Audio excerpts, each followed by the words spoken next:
There is a kind of cold that doesn't simply sting the skin, it nestles inside the bones and waits.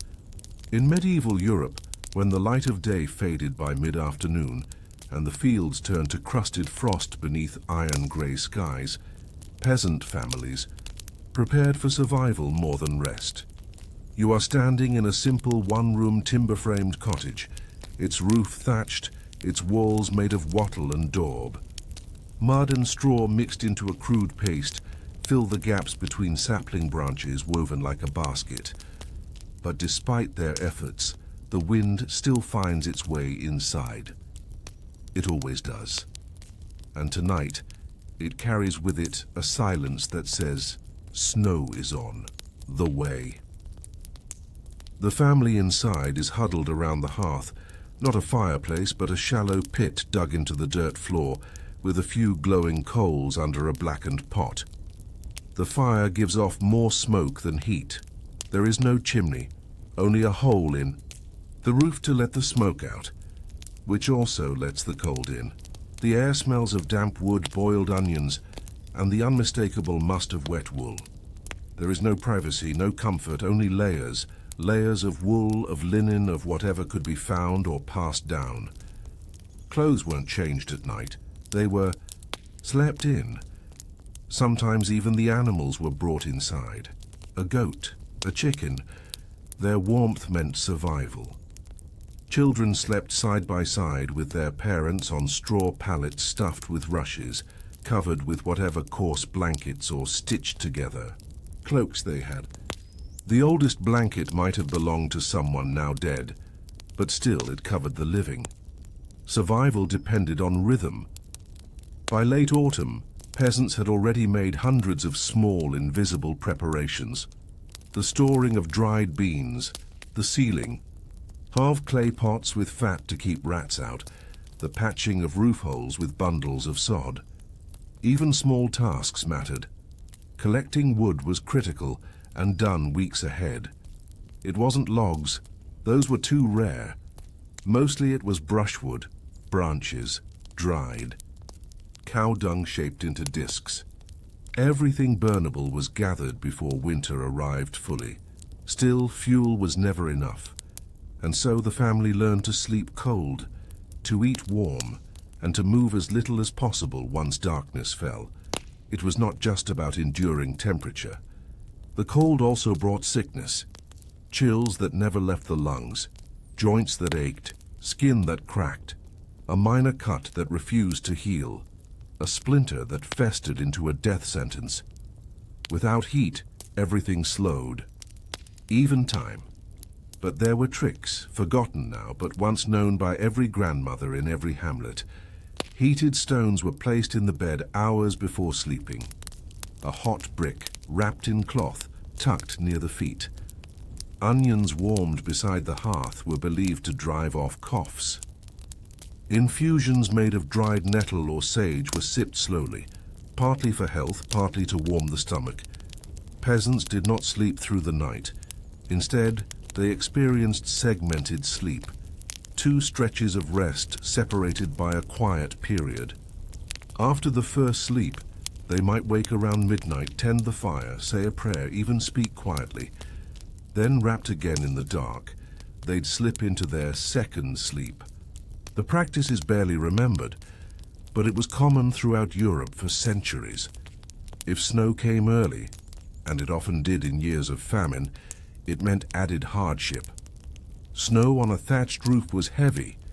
If it melted and refroze, it might collapse, an already weakened beam.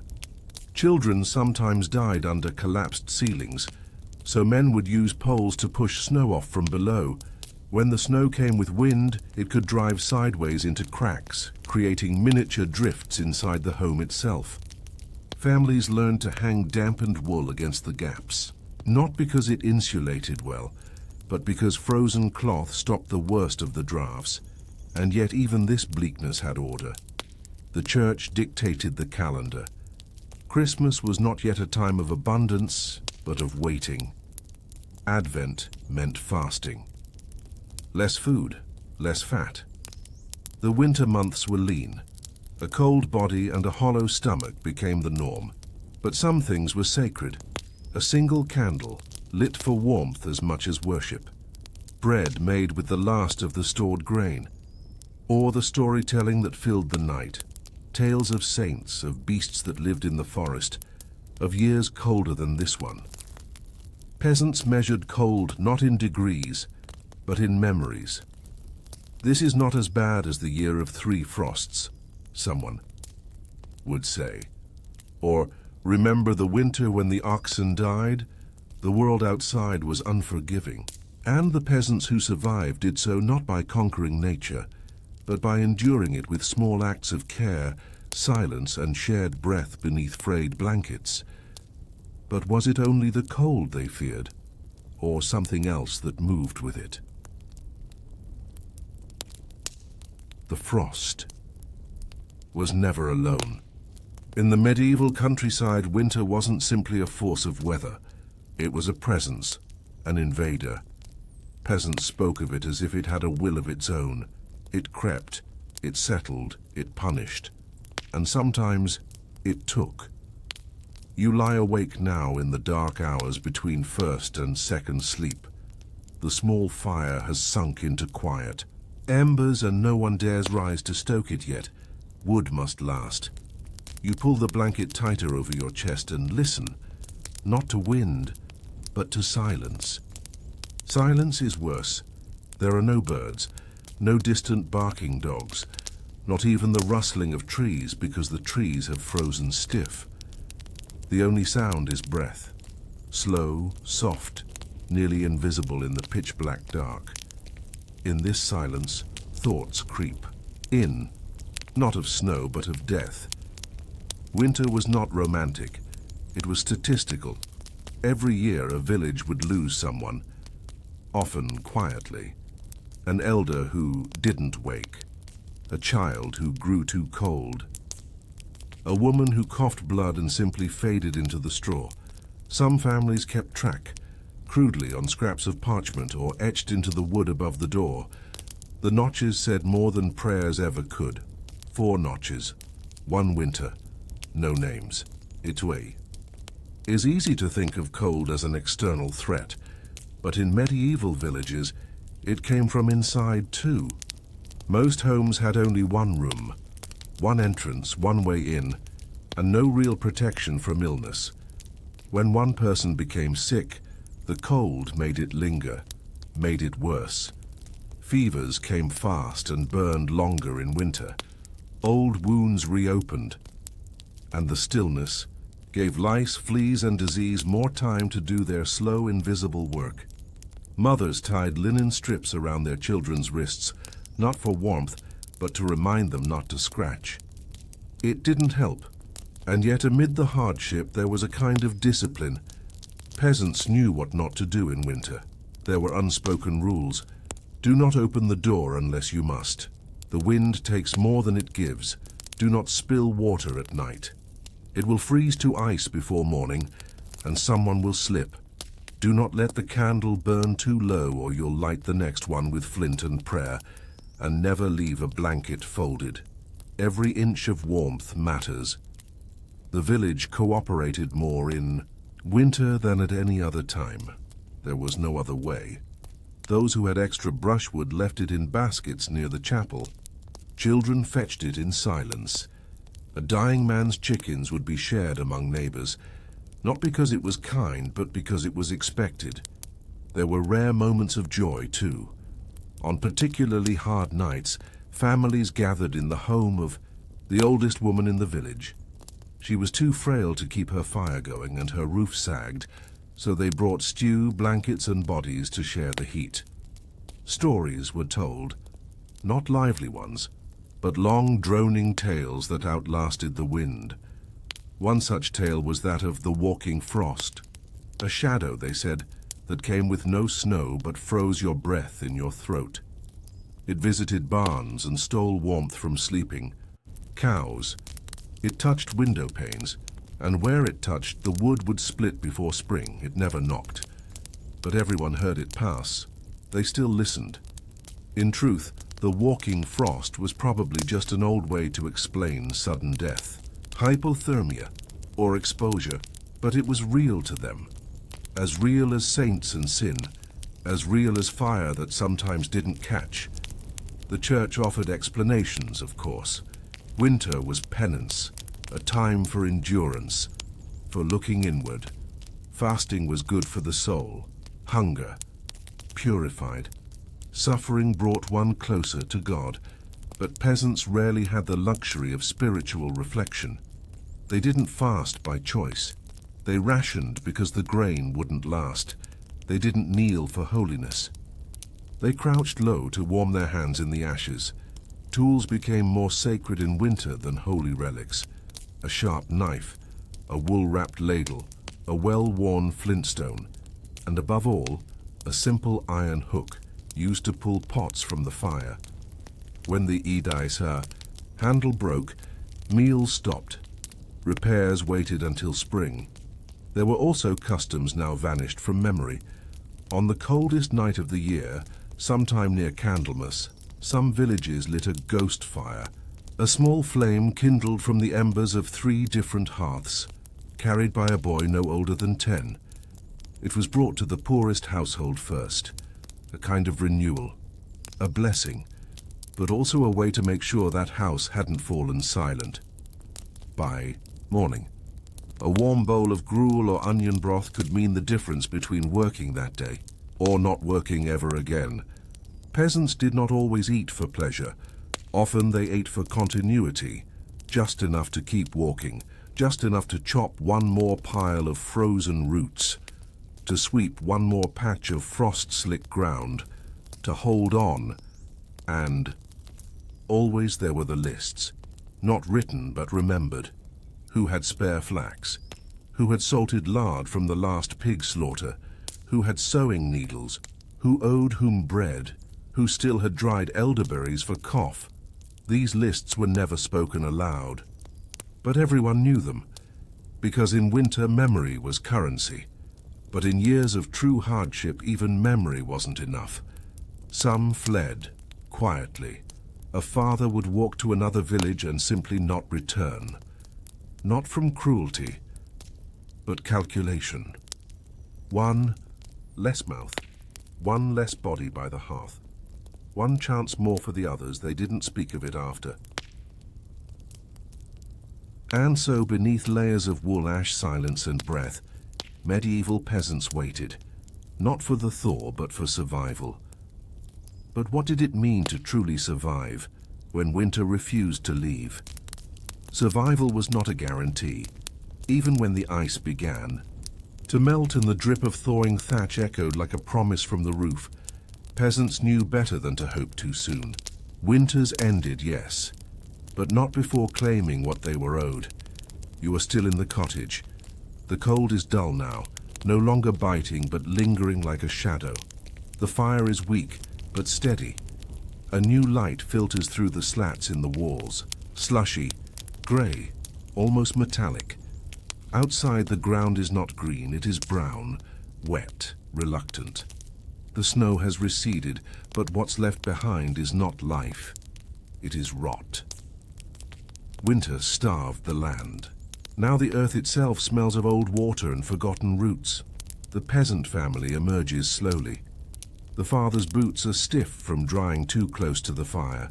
The mother's hands are raw, cracks deepened by months of lye soap and cold water. The children do not run. There is no energy for that.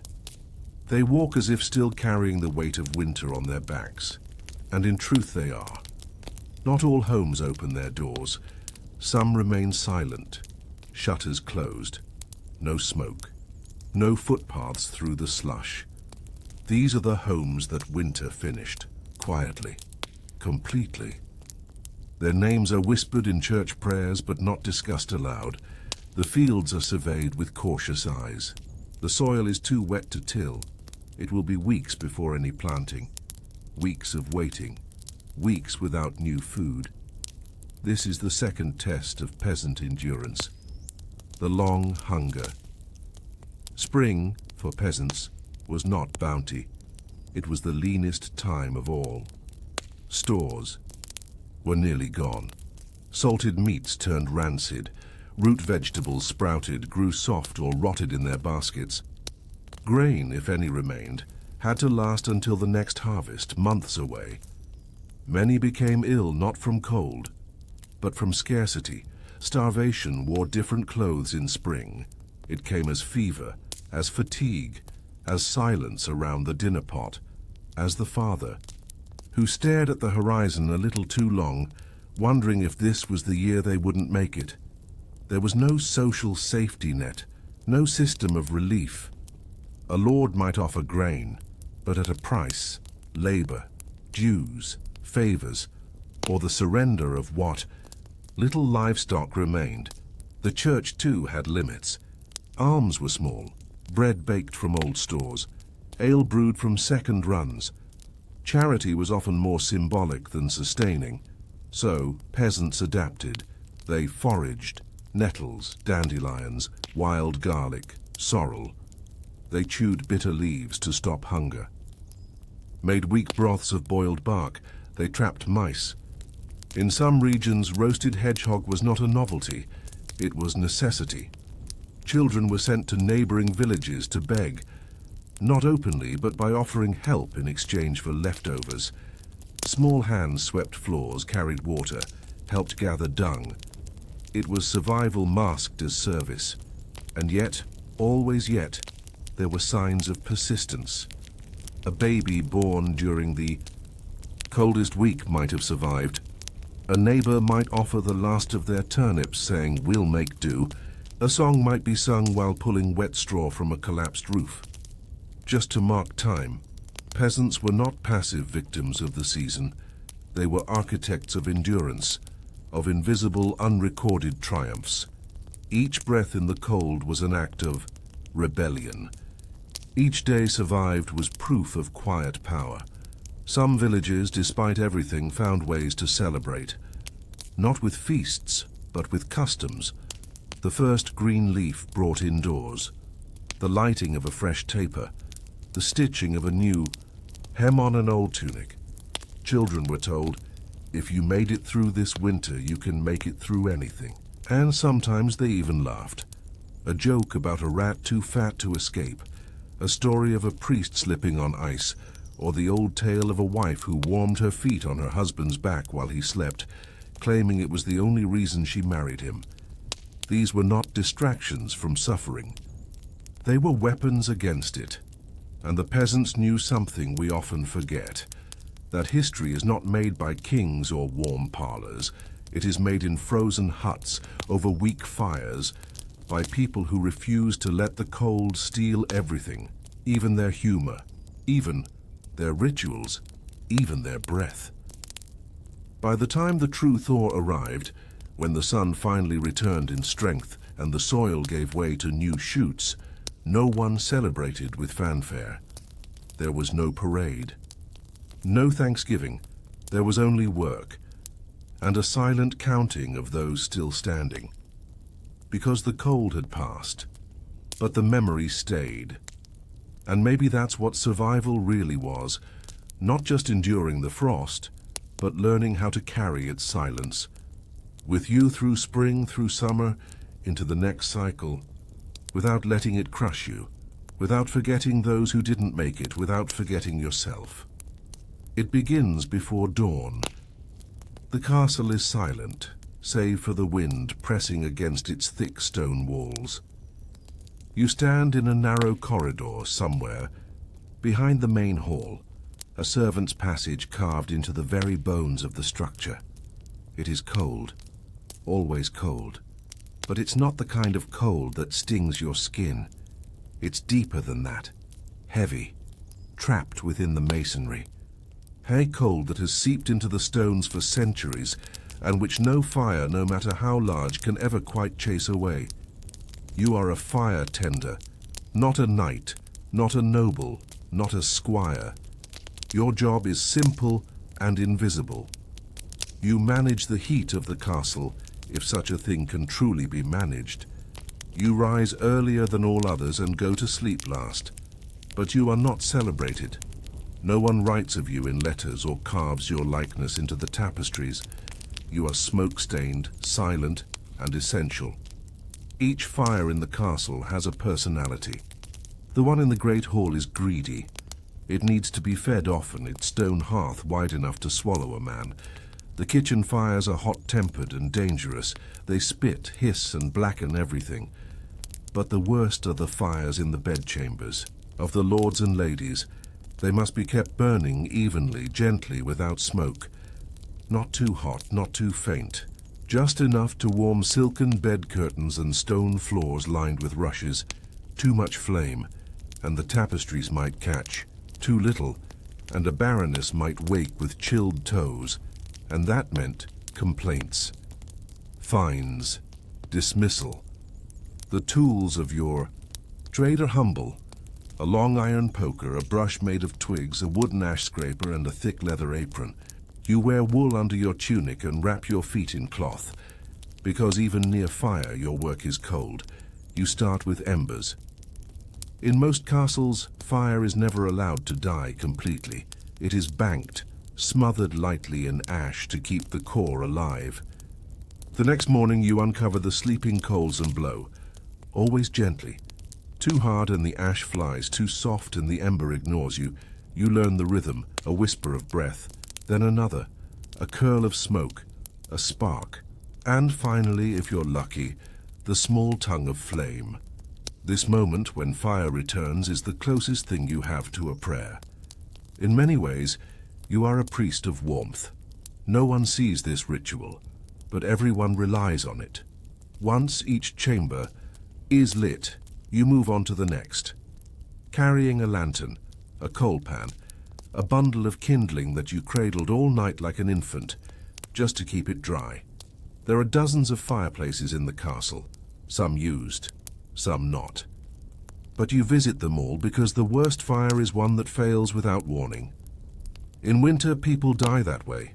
A flame that sputters in the night, a chimney that clogs, a child too near the hearth, his blanket catching as he sleeps. You remember these stories. Everyone in your trade does. Fire can kill as easily as cold. Your job is not to warm the castle. It is to control the unpredictable, to keep the fires alive, but small. And that means you must know wood. Oak for slow burning, ash for quick. Pine if you need heat fast, but never. Indoors, it smokes too much. You learn to read the grain, to listen to the crackle. A fire that hisses is wet. A fire that pops is warning you of a pocket of air inside. Danger. You adjust always, quietly, without fuss. You haul logs from the courtyard, dry them near the ovens, stack them in precise arrangements. Not just for neatness, but for breath. Fires need air, and every space in your stacks matters. Some days, when frost is thick and the wind howls across the battlements, your work doubles. Triple shifts. Fires go out faster. Guests arrive unannounced. Extra beds need heating. A woman in labor. A noble's fever. All reasons to build warmth, fast and safely.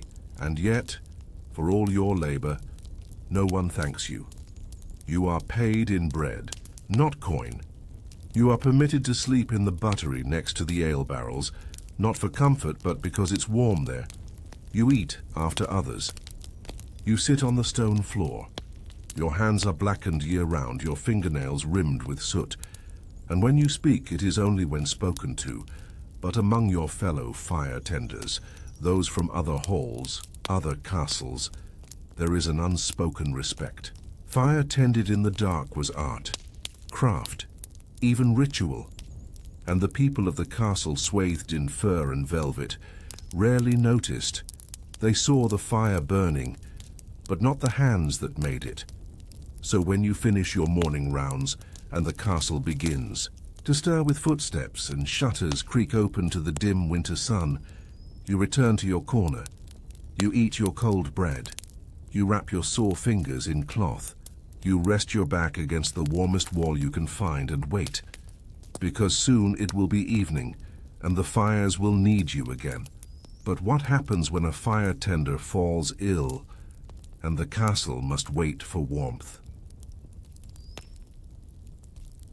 It doesn't take much. Single fever, a missed step on a frosty stair, a burn too deep for vinegar and cloth. That's all it takes for the rhythm to falter, for a fire tender to disappear from the corridors of stone. And the castle notices. Not immediately, of course. At first it's just a cooler room, a sluggish fire in the chapel hearth, a missing stack of kindling in the south wing. Someone complains, a scullery maid perhaps. Then a chamberlain frowns, when his morning fire takes longer to catch. A noblewoman rings twice, her hearth still smoking from damp wood. But no one says your name. Because few remember it, they only remember the results. Within hours the castle shifts. Servants scramble to cover your absence. A stable hand is told to light the guest room fire, but he knows horses, not hearths. He lays green wood too thick, and wonders why it won't burn. The flame dies. Smoke floods the room, a tapestry is stained, he is whipped. The steward blames the wood. The steward is wrong. Another servant finds a dying ember in the kitchen hall and panics. He throws kindling on too fast. The flare singes his hand, the cook swears. The breakfast fire sputters, coughing smoke into the bread dough. The castle's pulse has weakened, and so it becomes clear. You were never just a laborer. You were an artery. Your apprentice, a boy of 12, tries to step in. You taught him, well, how to bank coals, how to brush ash just enough, not too deep, how to keep fire low when the wind howls and high when fog lingers. But he is small and frightened. He cannot lift the bigger logs. He burns his hand on a poker. And when the coals collapse in the Lord's chamber, the apprentice freezes, then runs, the fire goes out. That night the Lord coughs. It begins with a chill in the foot, then the leg, then the lungs. The physician is summoned. He blames the damp air. He's partly right. You, meanwhile, lie in the buttery, wrapped in a woolen cloak, delirious. You breathe in shallow gasps. You dream of bellows and smoke. You reach in your sleep for wood that isn't there. No one has come because fire tenders aren't important until they're gone. The castle's cold deepens not just in rooms, but in mood. The servants speak in hushed tones. The head cook lights her own oven. She's angry, but she remembers you. She grumbles, but adds a pinch of dried thyme to the soup she knows you'll drink, if you wake. The porter checks on you late at night. Just once. Leaves a basin of water, nothing more. But he does it. And in the morning something unexpected happens. The lady of the castle, accustomed to warmed stone floors and silence by her fire, steps into the corridor and feels the chill for the first time. Hair cold that bites through velvet slippers. She calls for her steward, he explains. She listens. And then, for the first time in years, she walks down the narrow back stair, past the kitchen, past the ale casks, and sees the figure who warmed her. Life without ever being seen. You are asleep but restless, thin, pale. A faint ring of soot still smudges your brow like a mark of office. Your tools rest by your side, loyal, untouched, waiting. She says nothing, but a physician comes that afternoon, bearing honeyed wine and a cloth soaked in rosemary water. For 2 days, the fires are chaos. The chapel freezes. The buttery floods. Ice forms in the joints of the main gate and cannot be opened until noon. A visiting merchant complains that his fingers went stiff signing documents. He threatens to report the unwelcome chill to the Duke. And then, slowly, things begin to mend. The apprentice, shaken but determined, rises early. He sharpens the poker. He lays coals more carefully. The kitchen maid, remembering her grandmother's lessons, helps him choose dry wood from the right stack. An old stable hand offers bark strips he dried years ago for his own hearth. The fires begin to live again. Each flicker in each room is now cautious, reverent, no longer routine, because now they understand fires are not just for comfort, they are for function, for survival, for life itself.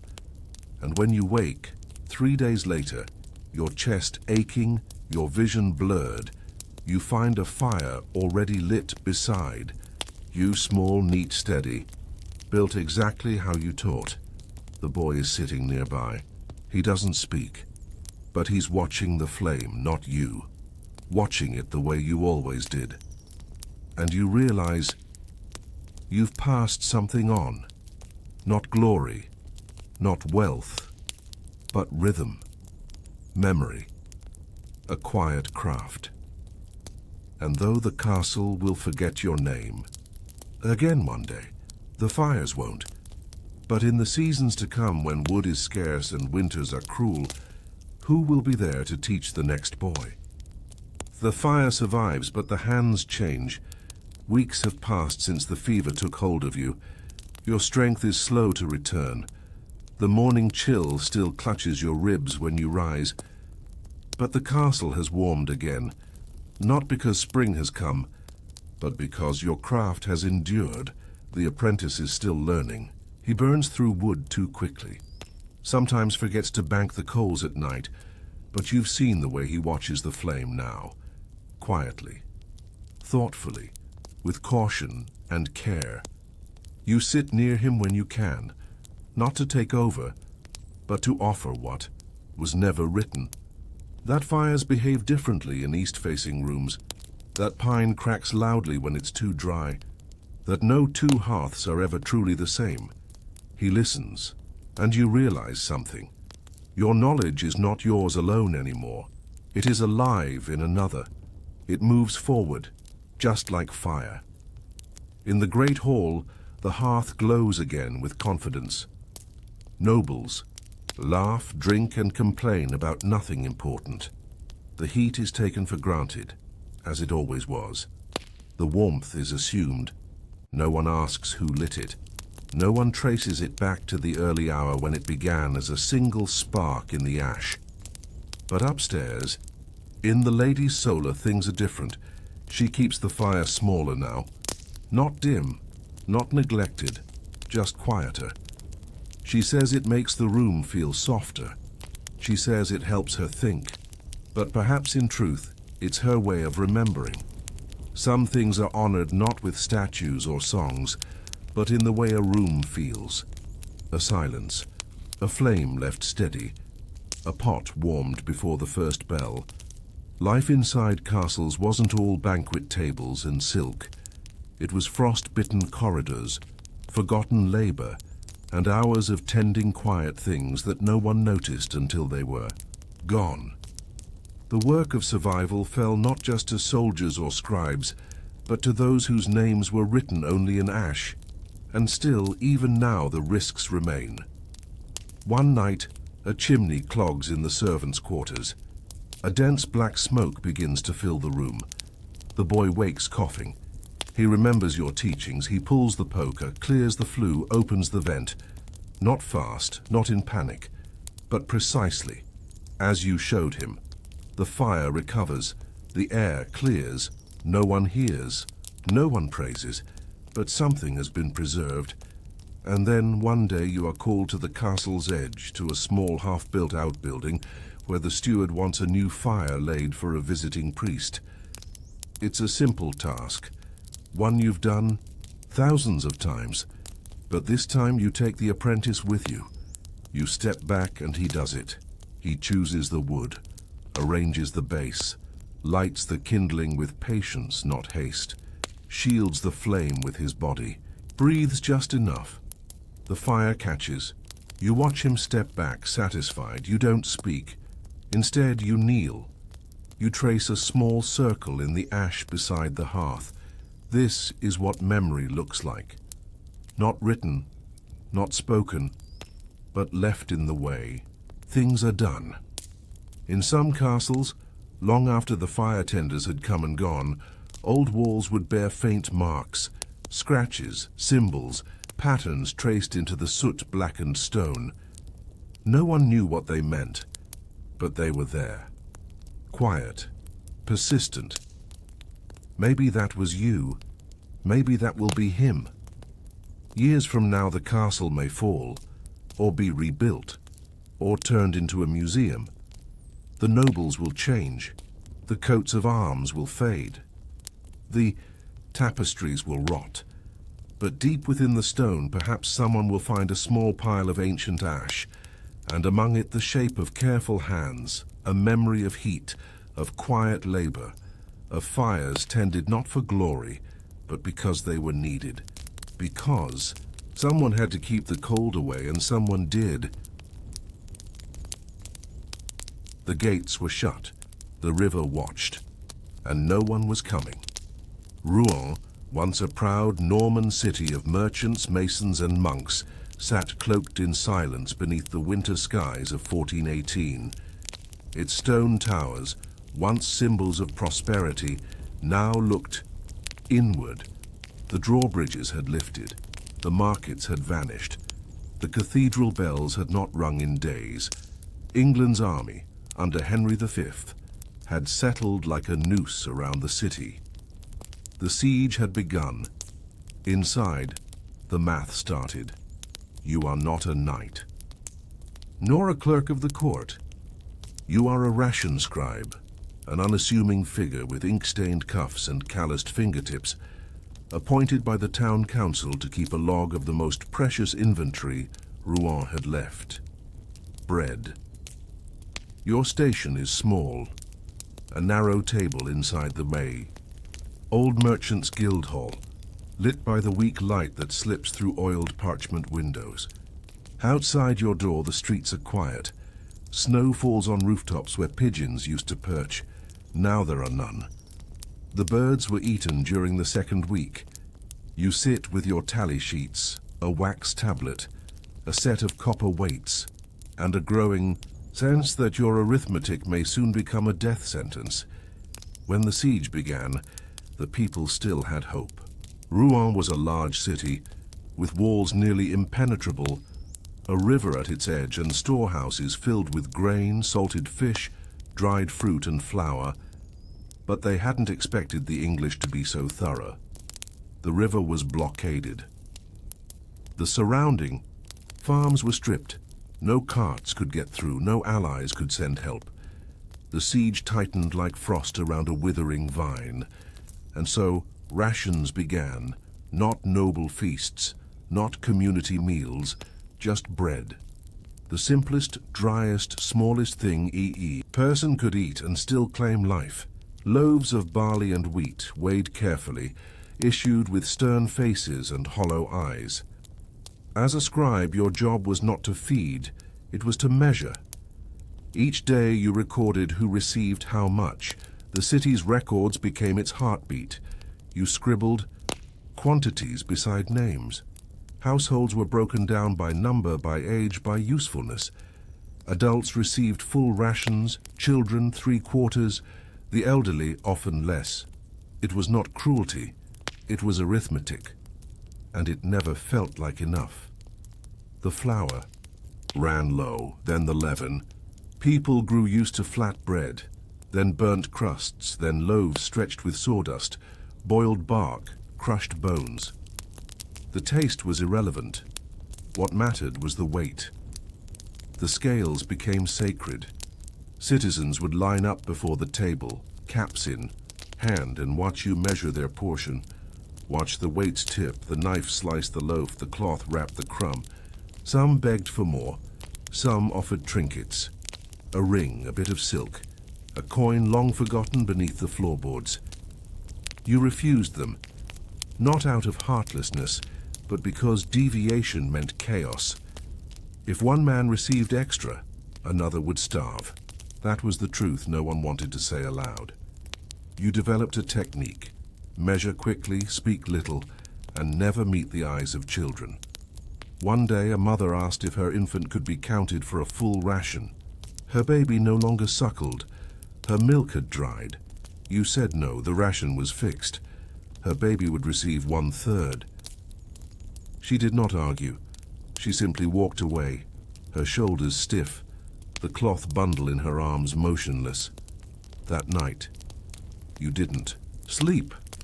Outside the walls, fires burned in the distance. English tents, English steel, English patience. Inside, hunger moved like a shadow through every hall, every home. The baker's oven remained lit, but faintly. There was little to bake. Ashes began to outweigh flour. People began mixing wine dregs into dough for moisture. Others baked scraps of linen soaked in broth and called it bread. Each day, the lines at your table shortened, not because hunger had eased, but because those who stood in line yesterday were no longer able to stand today. You adjusted the ledgers. Carefully, the city council met in secret. You knew the whispers, that food would run out within a fortnight, that the poorest citizens might be sent outside the walls, that the English would not permit mercy. A scribe has no sword, but in war, ink kills more slowly.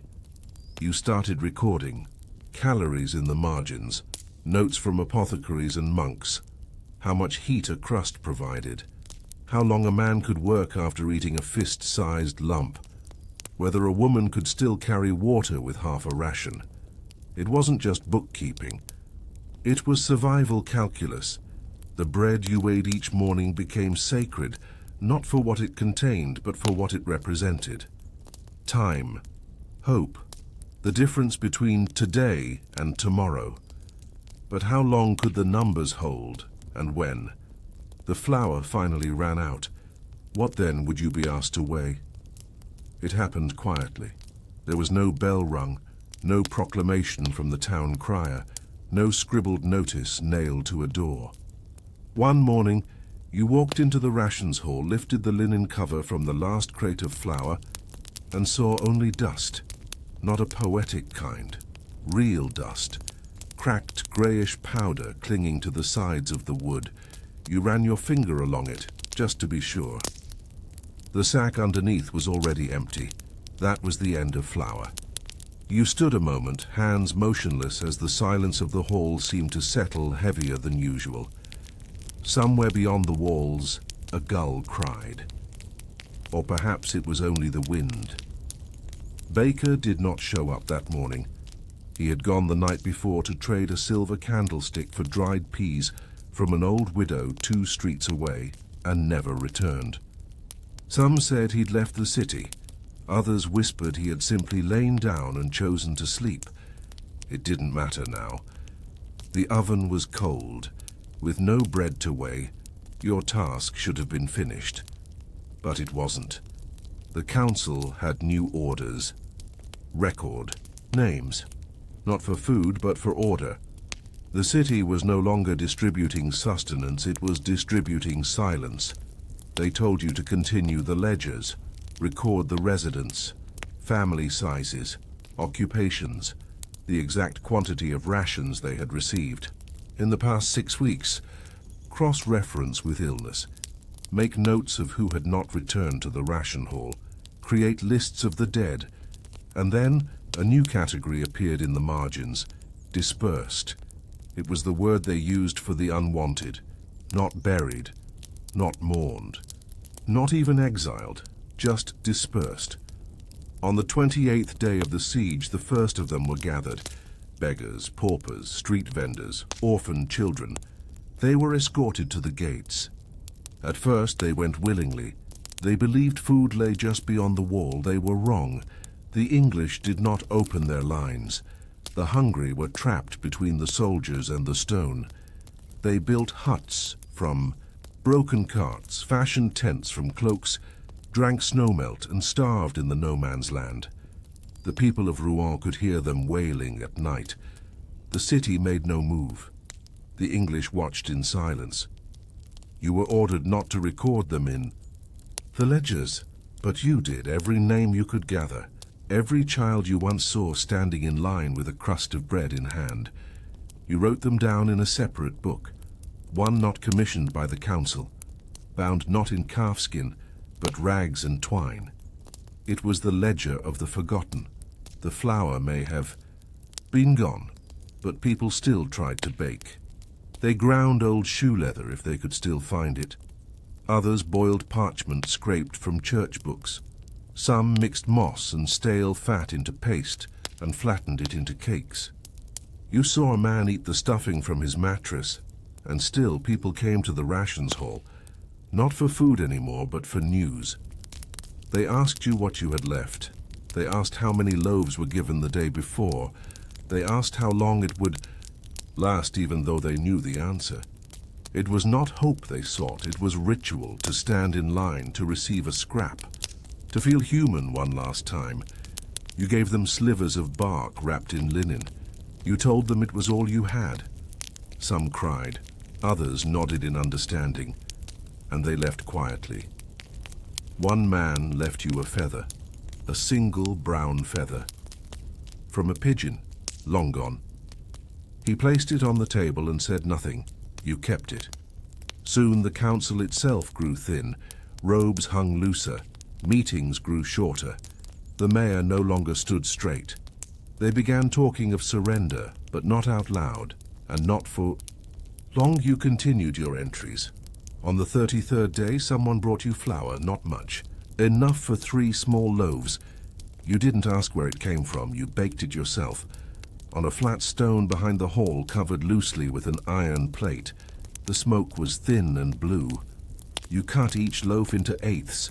You wrapped each piece in a bit of wool scrap, and you gave them silently to 3 old women who had not left their doorsteps in 5 days. They did not say thank you. They just ate, slowly, reverently. You marked their names in your secret book too, and still, the key. Siege wore on. The snow turned to sleet, the sleet to wind, the winds to fog. Every breath was slower, every sound duller. The rations hall began to echo. One afternoon, a boy no older than 7 walked in alone. He placed a broken wooden spoon on your table. "Is this enough?" he asked. You could not answer. You gave him a single boiled bean wrapped in cloth. He took it like treasure. Later that night, you added his name to the margin of your last page, and still, in the face of cold arithmetic, of strict orders, of empty bins, you kept writing, because someone had to remember who they were, not just how they died, but what they waited for. But when the gates finally opened, would the survivors be counted? The gates creaked, not all at once. The chains groaned, the winches turned, the heavy wooden beams were lifted. Then the east gate of Rouen opened slowly, not to welcome liberation or triumph, but to end the waiting. It was January of 1419. The Four siege had lasted nearly 6 months. You were not there when the gates opened. You were inside the rations hall at your table. The books were closed. Not because they were finished, but because there was nothing more to record. Ink had run dry a week prior. Your hands, once smudged with soot and flour, now trembled when you held a pen. The hunger had entered your bones. The people who emerged from Rouen that day were not warriors. They were shadows. Roughly 12,000 citizens had died, from starvation, from exposure, from despair. The rest? Survivors only in the technical sense. The English entered the city quietly. No fanfare, no immediate plundering. The victory was already total. Henry V had captured a jewel of Normandy without breaching a single wall. The bread returned only days later. Cart after cart of flour, grain, salted meat and dried peas. But the ovens didn't light with joy. They lit with hesitation. The smell of baking bread was too foreign, too much like a memory. You were summoned by one of the English scribes, a man with fine boots and polished words. He asked to see your ledgers. You brought both. First the official record, the city's ration logs signed and sealed, then the second book, the rag-bound ledger of the forgotten. He raised an eyebrow. "These were not required," he said. "You nodded." "I know." He flipped through the pages. A finger paused here and there, on a line for a missing child, on a crude sketch of a family who disappeared from the lines without explanation. You had drawn faces when names failed you. A mother with a scarf, a boy with a missing tooth, a woman who always laughed, even when the portions shrank. "Why did you keep this?" the scribe asked. You answered honestly, "Because if no one remembers them, the siege will win twice." He said nothing. But he didn't give it back. A week later, the official ration book was copied and filed in the English archive. Your personal ledger vanished. Perhaps it was burned. Perhaps it sits still in some forgotten chest. Perhaps it too has crumbled into ash. But you remember what was inside, and so do others. The baker's apprentice returned. He lit the ovens again, not with celebration, but with quiet resolve. The bread was coarse. The flour was mixed with old barley. But the smell was real. A line formed. Not of desperate hands, but of tired ones. You stood at the end. For the first time, someone else stood behind the table. The apprentice had copied your motions perfectly, weighing, wrapping, nodding. When he handed you your piece of bread, he smiled just faintly. You ate it slowly. It was warm. Elsewhere in the city, new walls were patched, graves were filled, bells rang again, softly at first. The English demanded allegiance. The clergy gave sermons. The nobles arranged treaties, but the common people, those who stood in your lines, who whispered rumors near your scales, who traded spoons and stories for crusts, they remembered differently. They remembered how numbers saved them, and how someone wrote them down. Years later, long after you stopped being a scribe, children would pass your door and speak in hushed tones. "That's the man who counted the loaves. He never changed the weight, even when his cousin begged. He gave his own share to a widow. You didn't correct them. You didn't nod. You just listened. Because in truth, survival isn't about heroism. It's about quiet math. About standing still while everything collapses. About knowing that if the crust is a little smaller today, someone else might live tomorrow. And if that's not worth writing down, what is?" The room smelled of dust and patience. It was not a granary, not exactly. It was smaller than that, just a locked chamber in the lower east corner of the abbey's outer wall. Its single window was sealed with oiled cloth to keep the damp out. Its shelves sagged under the weight of records. Not holy books, not scrolls of psalms, but parchment after parchment detailing grain. How much? What kind? When harvested? Where stored? And the woman who kept it all was called Agnes. She was not a nun, not a priest's widow, not even an abbess's assistant. She had no title, but everyone knew she held the keys. Agnes watched the grain. It had started as a favor. Her father had died when she was young, and the monks allowed her mother to serve in the kitchens. When the kitchen steward fell ill one autumn, her mother filled in. Agnes came with her, a child then, silent, good with numbers. By 16, she could recite the measurements of every granary within 2 days' walk of the abbey. She had never left. She lived behind the chapel in a low room that faced no sun. Her only companion was a 3-legged cat, and the steady, constant shifting of parchment under her fingers. But she had something rare in the medieval world. She had authority. Every sack of grain that entered the abbey's store passed her eyes. Every count, every tally, every suspicious weight. And the monks did not interfere. They learned quickly that Agnes could detect theft by touch alone, that she could sense mildew a week before it spread, that she knew the difference between barley crushed by millstones and barley trampled by fraud, so they left her alone. Each morning after the bells rang for prime, Agnes walked the stores. She wore a woolen shawl patched twice at the shoulder and carried a tally stick in one hand. She counted. She touched. She noted. Grain was life. It was not just food. It was currency, favor, survival. It paid for candles, for wine, for glass repairs, for the scribe's ink and the stonecutter's chisels. It paid the masons who patched the tower, the physician who visited once a season, the guards who watched the gate at night, and Agnes knew exactly how much of it there was. The monks came to her in whispers. "We must send 5 sacks to the bishop next month. Can we spare it? The west barn roof has leaked again. Do we lose the rye? The brothers in the infirmary need softer gruel. What's the state of the oat flour?" She never answered quickly. She would close her eyes, not in prayer, but in calculation, visualizing the ledgers, recalling the smell of the lowest sacks, the way the wheat had sounded under her fingers last week, whether it had shifted heavily or with dust. Then she would speak.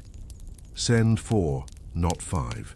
The 5th will mold before Epiphany. No, the rye is still dry, but move it to the south barn. Yes, the oat flour from Michaelmas is still fresh. Use it."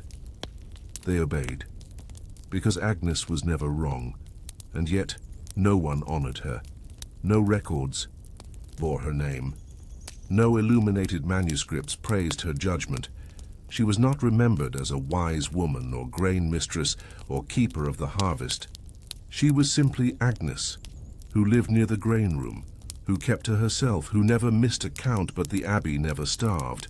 While other towns endured thin winters, theirs endured. The bread was never abundant, but it never vanished. The gruel never failed. The animals were fed. The beggars received crusts. Agnes watched the grain. It was a dry year the first time her silence cracked. A merchant had brought in a late delivery, rye from a distant village, paid in advance by a monk too eager to strike a bargain. The sacks looked full. The weight seemed right, but Agnes frowned. She opened one. Let the grain spill between her fingers. Too light, too smooth. She lifted a palm to her nose. No scent. She bit a kernel. No give. It had been dried over fire, too long, too hot. The grain was dead. It would not mill properly. It would not hold moisture. Bread made from it would crack. Soup would separate. It was food, barely, but not sustenance. She told them to send it back, the merchant protested. The monk argued. But Agnes stood her ground, and when the baker tested it 2 days later, and the loaves split within minutes of cooling, the monk apologized. She said nothing.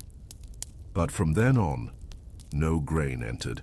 The abbey without her mark, a red wax seal on the sack string. Not just a sign of approval, a symbol that someone had looked, had known. She became a kind of superstition. Monks whispered, "If Agnes seals it, it will last." Farmers crossing the bridge muttered, "She can see through sacks." Children dared each other to touch her door and run. They never knocked, and Agnes never left her post, not during feast days, not during storms, not even when a neighboring town caught fire and refugees crowded the gates. She simply adjusted the rations, moved the older sacks forward, had the baker add more water to the dough. The abbey endured. But one winter, the grain began to rot from within. Agnes noticed it first, not in the barns, but in the ledgers. The numbers shifted, too much drawn, too little received. She checked the stacks. Sacks were whole, seals unbroken, but the weight was wrong. Someone was stealing, not the poor, not the desperate, someone with keys, someone inside. She didn't speak to the abbot. She didn't accuse. She simply watched, measured, waited. And one morning, just before matins, she caught him. A novice. barely 20. Filling a second sack before dawn. He froze when he saw her.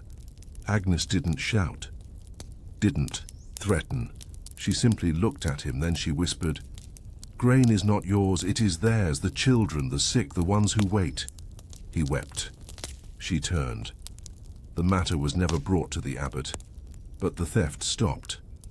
Agnes sealed each sack with a new mark after that, 2 lines pressed into the wax, not just for authenticity, but as a message that someone had watched and that the grain remembered. But when her hands began to tremble, who would count the sacks?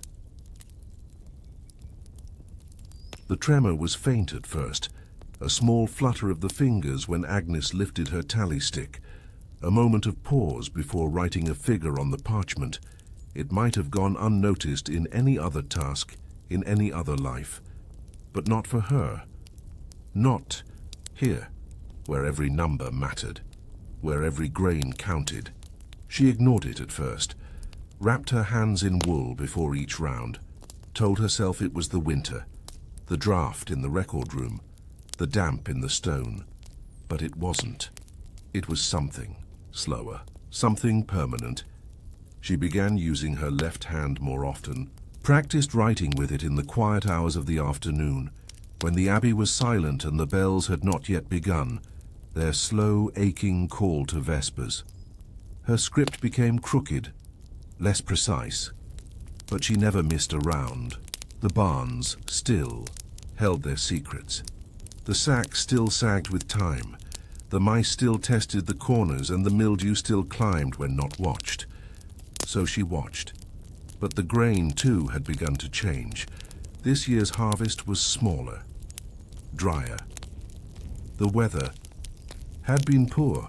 Late frosts, early droughts, scattered winds. The wheat came in stiff. The barley was weak in color. And there were whispers that the price of rye had doubled at market. Agnes made her rounds more slowly now. She walked with a staff, not from pride, but from necessity. She leaned heavily on it as she moved through the lower granaries. The cat, long since one-eyed and slower than before, followed close behind, weaving between her feet like old memories. One morning, as she tried to lift the lid of a barrel of oat flour, her hand gave way. The lid fell. A loud, echoing thud. Dust bloomed into the air like smoke. Agnes fell to one knee, coughing, her face powdered white. A novice ran to help her. She waved him away, but he didn't leave. He stood there until her breath returned, until her eyes stopped watering, until she could rise again. He was tall, nervous, always fidgeting, named Thomas, barely old enough to shave, a quiet boy. She'd seen him once or twice near the grain sheds, always watching her from a distance, never speaking. That day he spoke. "May I help you with the count?" She considered the question as if it were a riddle, then nodded. It became a quiet arrangement. Each morning, Thomas met her at the door. He carried the tally stick, he lifted the lids. He unknotted the sack cords and retied them after she checked the contents. She still made the judgments. She still sniffed the grain, pinched it, tasted it. But he was her hands, and over time he became her eyes too. He asked questions about rot, about weight, about the faint scent that meant the beginning of ruin. About what made a good harvest good, Agnes answered. Not with lectures, not with sermons, just observations. This rye will last until Candlemas, but not beyond. This barley was milled too fast. Feel the heat. These sacks are tied too loose, rats will find them. Thomas listened. He began to understand, not just what she saw, but how she saw. And for the first time, Agnes allowed someone into the ledger. She watched his script, corrected his curve, adjusted his numbers. "Always record twice," she said. "Memory lies. Never guess weight," she warned. "It's better to check 3 times than to bury a mistake. Write what you know, not what they want to hear." The monks began to notice not just her decline, but his presence. The cellarer approached her after Mass one morning. A kind man, skeptical but not cruel. "Is he ready?" he asked. She did not answer, because the answer wasn't hers to give. But she had begun to believe he would be. And then came the infestation. Late winter. Cold enough to numb the hands, but not cold enough to kill the beetles. They came in through the floorboards of the west barn, tiny black specks, invisible at first. They laid their eggs in the old rye, the rye Agnes had warned about, the sacks that were never moved after Advent. No one had listened. The brothers said they would rotate the stores later. Later had come too late. Thomas found them first. He rushed to Agnes in the middle of her midday count, his face pale, his hands shaking. "They're in the rye, all of it." She said nothing, just turned. She didn't move quickly anymore. Her legs didn't allow it, but she moved with purpose, staff striking stone, cloak pulled tight. The cat, now deaf, stumbled behind. When she reached the barn, she said only one word. "Fire." The cellarer balked. "That's a quarter of our stores." She turned. "If you don't burn it, they'll spread." He hesitated. Then he nodded. The monks carried the sacks out in silence, laid them in the courtyard, poured lamp oil. Agnes herself struck the flint. The flame caught fast. It smelled of rot and heat and punishment. But when the fire died, the beetles had gone with it. They saved the rest of the grain, and no one questioned her judgment again. That night, in her record room, Agnes opened the winter ledger and made a final note. Quarter lost, lesson kept. Then in the margin, in ink slightly darker than the rest, she wrote, "He saw it," meaning Thomas, meaning it was time. But would the monks see his value before the grain whispered his name? The ledger was open, but the ink had dried. Agnes had not returned from her quarters that morning. The sun had crept into the granary window, pale and watery, but her shawl still hung on its peg. Her staff rested against the wall. The tally stick was on the table, polished smooth from decades of fingers, its edges worn like old stone. Thomas stood at the threshold, uncertain. He had never entered the grain room without her. He felt like a guest in a place that had always seemed more sacred than the chapel.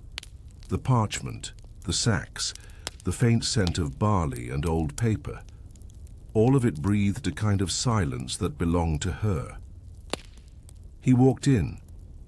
The cat was curled in, her chair unmoving. Not dead, just old, just still. It looked up once, blinked, and then went back to sleep. Even it seemed to know. He lit the small lamp on the desk and pulled the ledger toward him. The pages rustled.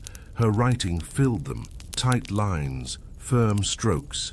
An entire year, documented grain by grain, sack by sack. At the bottom of the last page, beneath the date of the fire that burned the beetle-ridden rye, were just two words. Enough now. He stared at it for a long time. That day the monks convened. The abbot asked where Agnes had gone. The cellarer only nodded toward the ledger. He had seen the writing too. He knew. There was no ceremony, no great proclamation, just a shift. Thomas took the key ring. He walked the granaries, he felt the sacks. He opened two just to be sure.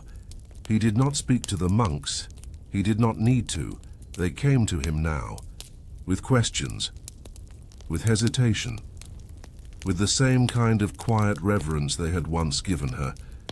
He answered carefully, never quickly, always after checking.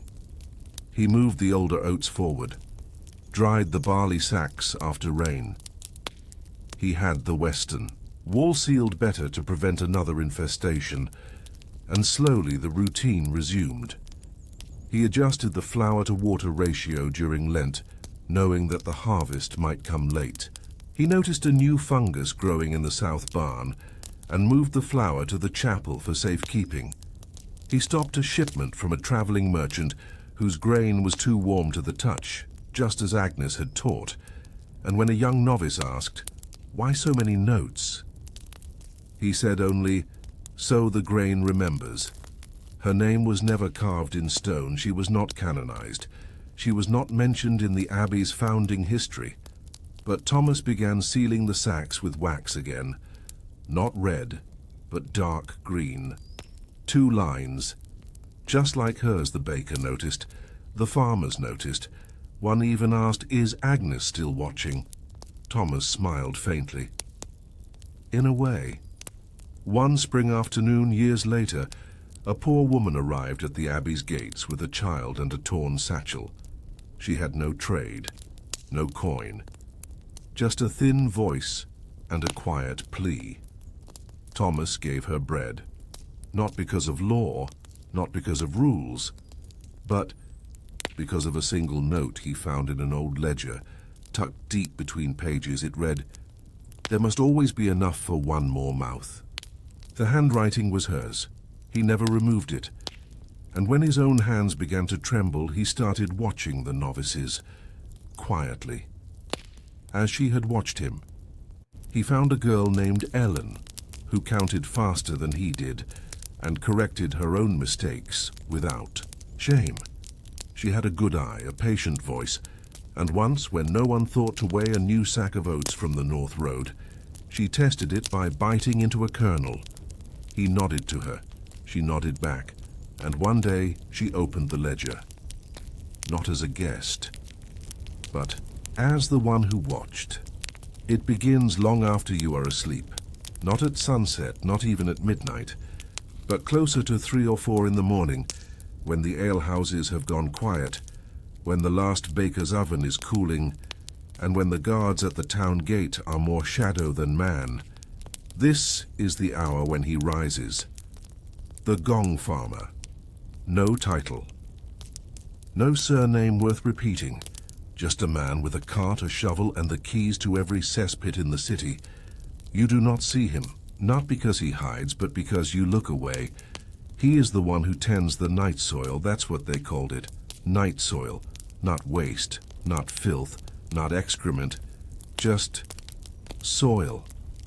As if to make it sound natural, earthy, almost clean. But there is nothing clean about it. This is the waste of every home, every inn, every workshop and guild hall within the walls. And it doesn't vanish.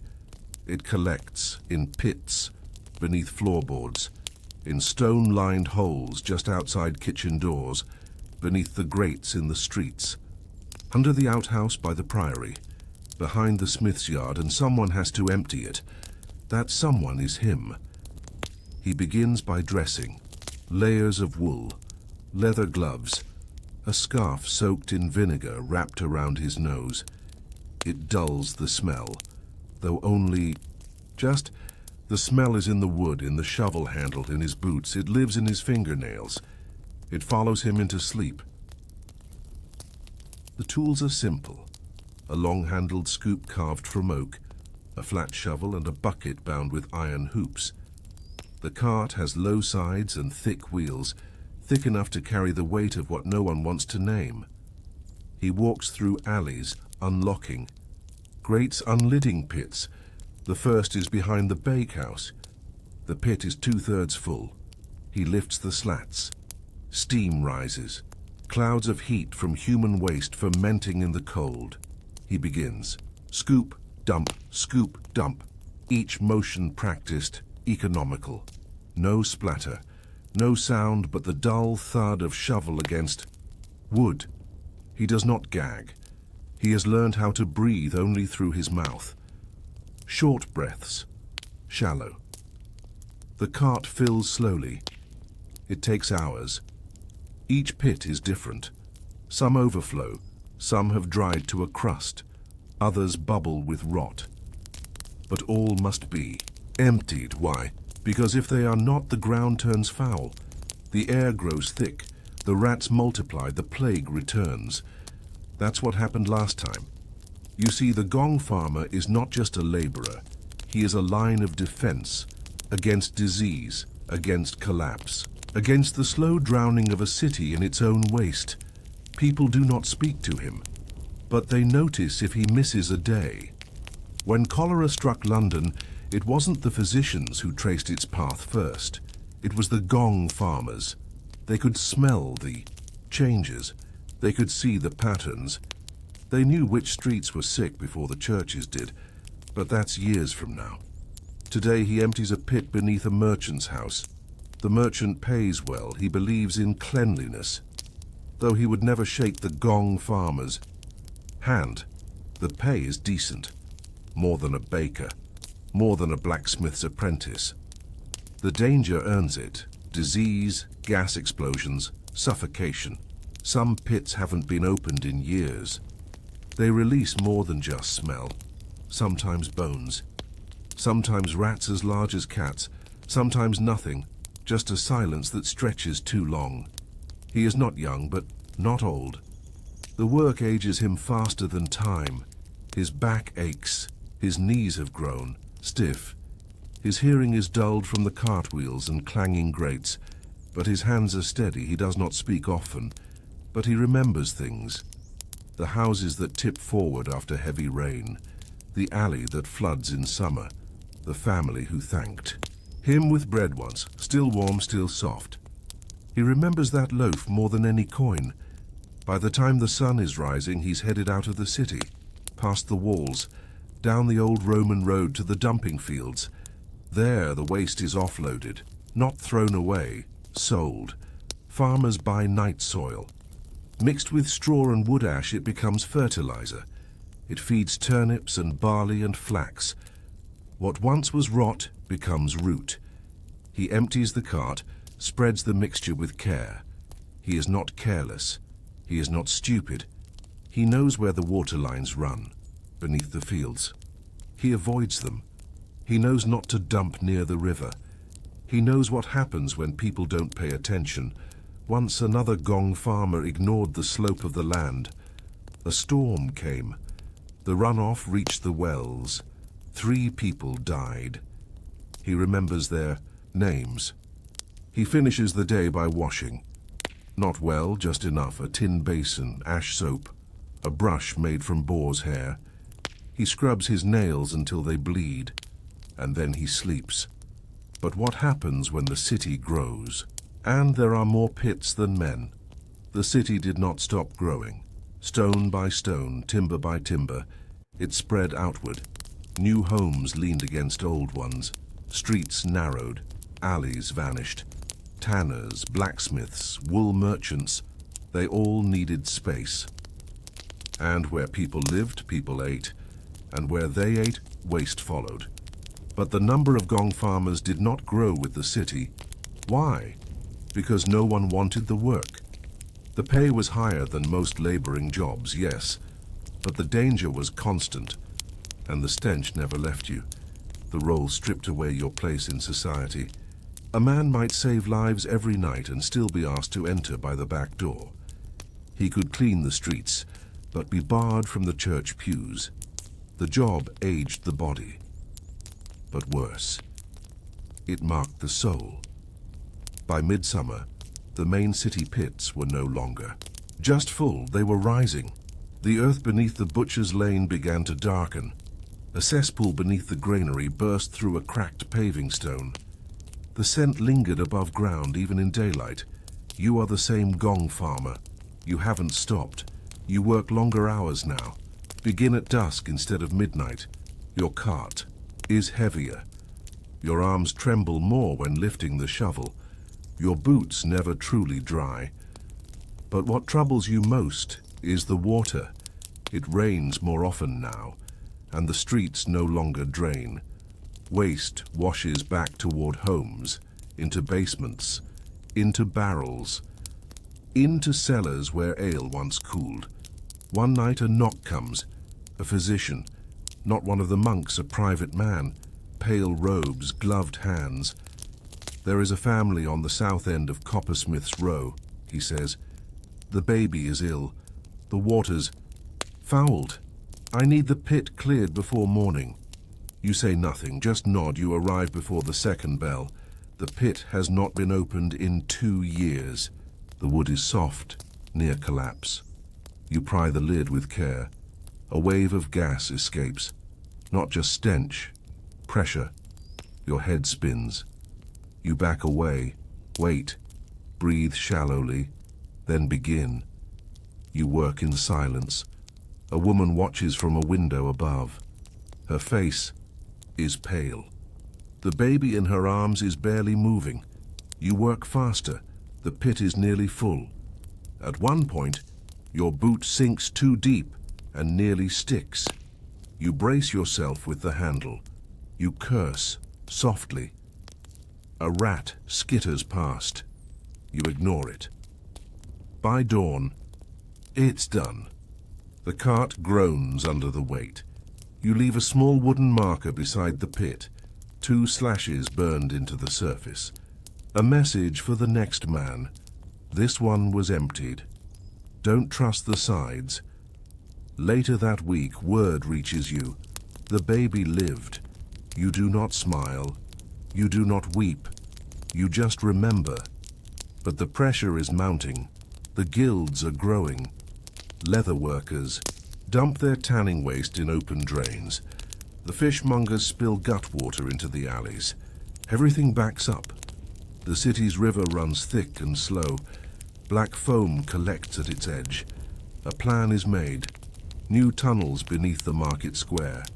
Wider cesspits. Reinforced stone walls. But it will take months, and the council does not pay for new gong farmers. So, it's just you, and 2 boys. One is 13. He does not speak much. The other is 16. He drinks too much, laughs loudly, but vomits every night behind the tannery wall. You train them anyway.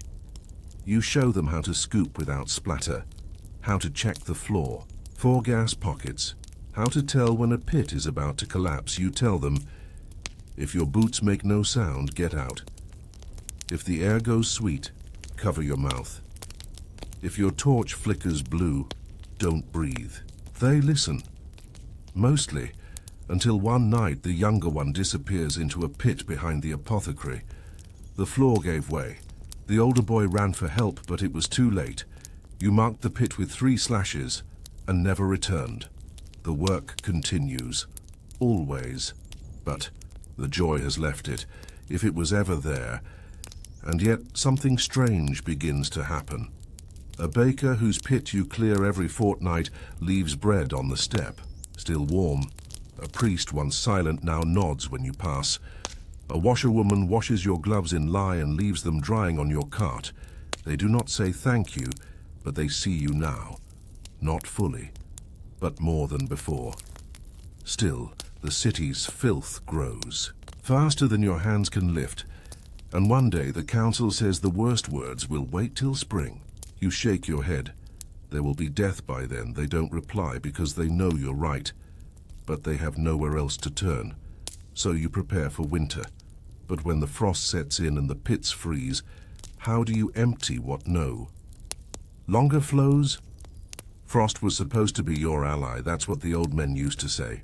Those few who once did your work, now toothless and bent in the corners of inns. Winter's a friend, they muttered. The smell dulls, the rats vanish, the pits freeze solid. Gives you time to rest. But that was when the pits were few. That was before the city grew into itself like a throat-swallowing stone. Now, frost isn't mercy, it's a trap. You rise well before dawn. Your boots crunch across white-caked cobbles. The cart's wheels groan in protest, iron wrapped in wet rags to reduce the sound. The cold seeps through everything. Your gloves, your coat, your ribs. The vinegar-soaked cloth over your mouth now hardens between breaths. The first pit is behind the brewer's house. You unlock the latch with stiff fingers, remove the wooden lid, and pause. The surface is glass. Not water, not waste, ice. Not the usual thin rime either, but thick, cloudy plates of frozen human refuse, stiff with straw and steam trapped beneath. the surface like ancient insects in amber. You rap the surface with your shovel, it doesn't crack. You stare. You know what this means. You'll have to break it. Chipping away at frozen waste is unlike anything else. It resists, it pushes back. The frozen layers trap gas, pressure, sludge beneath the surface. One wrong strike and it bursts upward. You've seen it happen. You've seen a man blinded that way. You step back, measure your angle, then swing. The first blow sends a deep crack through the pit. The second opens a seam. The third, the surface bursts. You stagger back, hold your breath, wait. But no eruption comes. Just the hiss of released steam, thin and sickly. You move slower now, you chip. You scoop, you haul. Each strike of the shovel sings with pain in your shoulder, but you keep going. Because the pit must be cleared. Because if it isn't, it will back up beneath the home.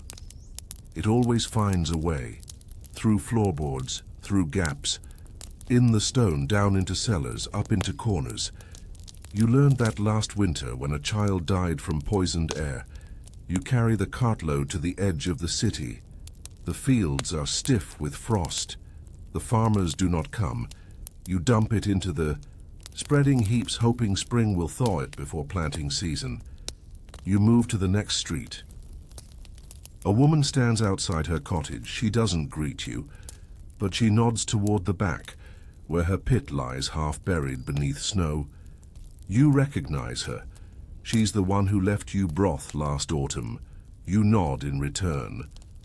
You work slower now. Everything. Cares slower in winter. Even your thoughts, even your grief. You still think of the boy, the one who fell.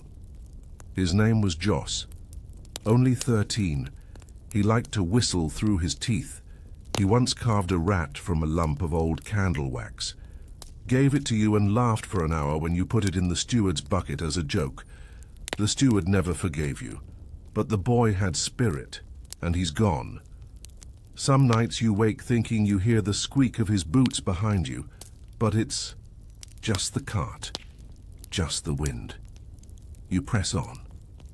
By midwinter, the city is heaving with silence. No one wants to open their doors. The streets grow brittle. The air cuts the lungs, and the pits keep filling. You try to keep up, you can't. One morning you find a cellar flooded with black ice. A pipe has cracked. The waste froze, then expanded. The family has fled to the church. You tell the council. They say the funds are tight. They say they will review the matter. You say nothing, but that night you go back alone. You bring hot coals, wrapped in a wire basket. You hang them above the pipe. You wait 2 hours. You chip gently at the megum. Crack! The ice melts slowly, reluctantly. When it's done, you brace the pipe with a broken table leg. It's not pretty, but it holds. No one sees you leave. No one thanks you. But when the family returns a week later, the mother leaves a pair of gloves on your cart. They're too big, poorly stitched. But they're warm, and you wear them. In the spring, when the ground softens, the council will send masons to reinforce the tunnels. They'll claim credit for keeping the streets clear. The priests will preach about cleanliness. The city will move on. But you will remember every pit, every creak of the frost beneath. Your boots. Every night the torch flickered blue. Every drop of thaw that ran down your shovel. Because you were the one beneath it all, not glorious, not remembered, but essential. And when you're gone, the city may forget your name. But the earth will not. Because the weight of what you carried never truly leaves. They arrive before the bells, long before matins, before the crows rise from the trees beyond the cloister walls, before the monks stir their ink pots and the kitchen lads light the fire. They are already at the river, the monastic. Laundresses, not nuns, not guests, not wives of the monks, though such rumors often crept along the stone walls like ivy. These were women assigned to the work of cleanliness, of silence, of washing away the dirt of those who preached about purity but never scrubbed. their own cuffs. You stand on the bank with them now. Your feet are numb from the damp grass. Your breath plumes like a thread of wool. The baskets are heavy. They carry the clothes of the abbey, tunic after tunic, robe after robe, towel after towel. Each item marked, mended, rewoven, relaundered, until the fabric remembers hands more than bodies. The river is cold. It always is. Even in high summer it cuts the wrists, but now in the last frost of early spring it burns. And still they wade in, not for ceremony, not for praise, but because this is how the cloth is kept, because someone must tend the linen. Of those who speak of divine order, their fingers are red, cracked. Soap stings the cuts. The lye they make from ash and water bites into skin no matter how long it's been cured. They speak little, not because they are forbidden, but because the water is loud and the rhythm of scrubbing takes up the breath. It is an old rhythm. Slap. Wring, rinse, ring again. Stretch across the rock. Beat with the wooden paddle. Each cloth receives the same. There is no favoritism in dirt. A monk's robe and a visitor's kerchief are both soaked and scrubbed alike. They do not do this alone. The abbey grants them assistance. Young girls or sometimes older women too frail for field labor, but sharp of eye and steady of hand. They sort, sew, fold, and carry. In one corner of the riverbank, a pot steams over a low fire. The whites are boiled there, not for warmth, for sanitation. The scum that rises is skimmed off silently, dumped into a pail. Later it will be mixed with animal fat and returned to the abbey kitchen, used to polish the floor tiles. Nothing is wasted. Above them, the church bell finally tolls. They do not look up. They do not cross themselves. They just keep working, because their prayer is different. It is made with motion, not voice. The abbey has rules for everything, when to speak, when to bow, when to eat. But these women live outside the rule. They are not cloistered, but they cannot leave. Their work binds them to the order. Their hands clean the robes of priests who pass them by without a nod. Some of them used to be daughters of landless men. Some widows. One was once a noblewoman's maid. She does not speak of it. She wrings her cloth more tightly than most. At midday, they rest beneath a stone arch where the wind can't reach. They share dry bread. One has brought leeks, another a fig wrapped in cloth. They eat with their fingers still stained with soap. They talk then, not of the monks, not of the saints, but of strange marks in the cloth. A robe with blood on the sleeve, a visitor's tunic laced with perfume, no monk would wear. They notice everything. They speak of patterns, of wear, of the man who folds his cuffs and the one who does not, of who tears the fabric at the shoulder and who always leaves it crusted with candle wax. These are the details they record, not in ink, but in memory. There is a notebook, though, hidden, kept, in a cracked leather pouch beneath the flagstones. Not a diary, a ledger of fabric, kept by the oldest of them, a woman called Mere Sabine. She writes in it with careful strokes, dates, garments, threads lost or gained, repairs made, stains unlifted. No one asked her to do it. No one knows she does. But she records the abbey's history in cloth, one robe at a time.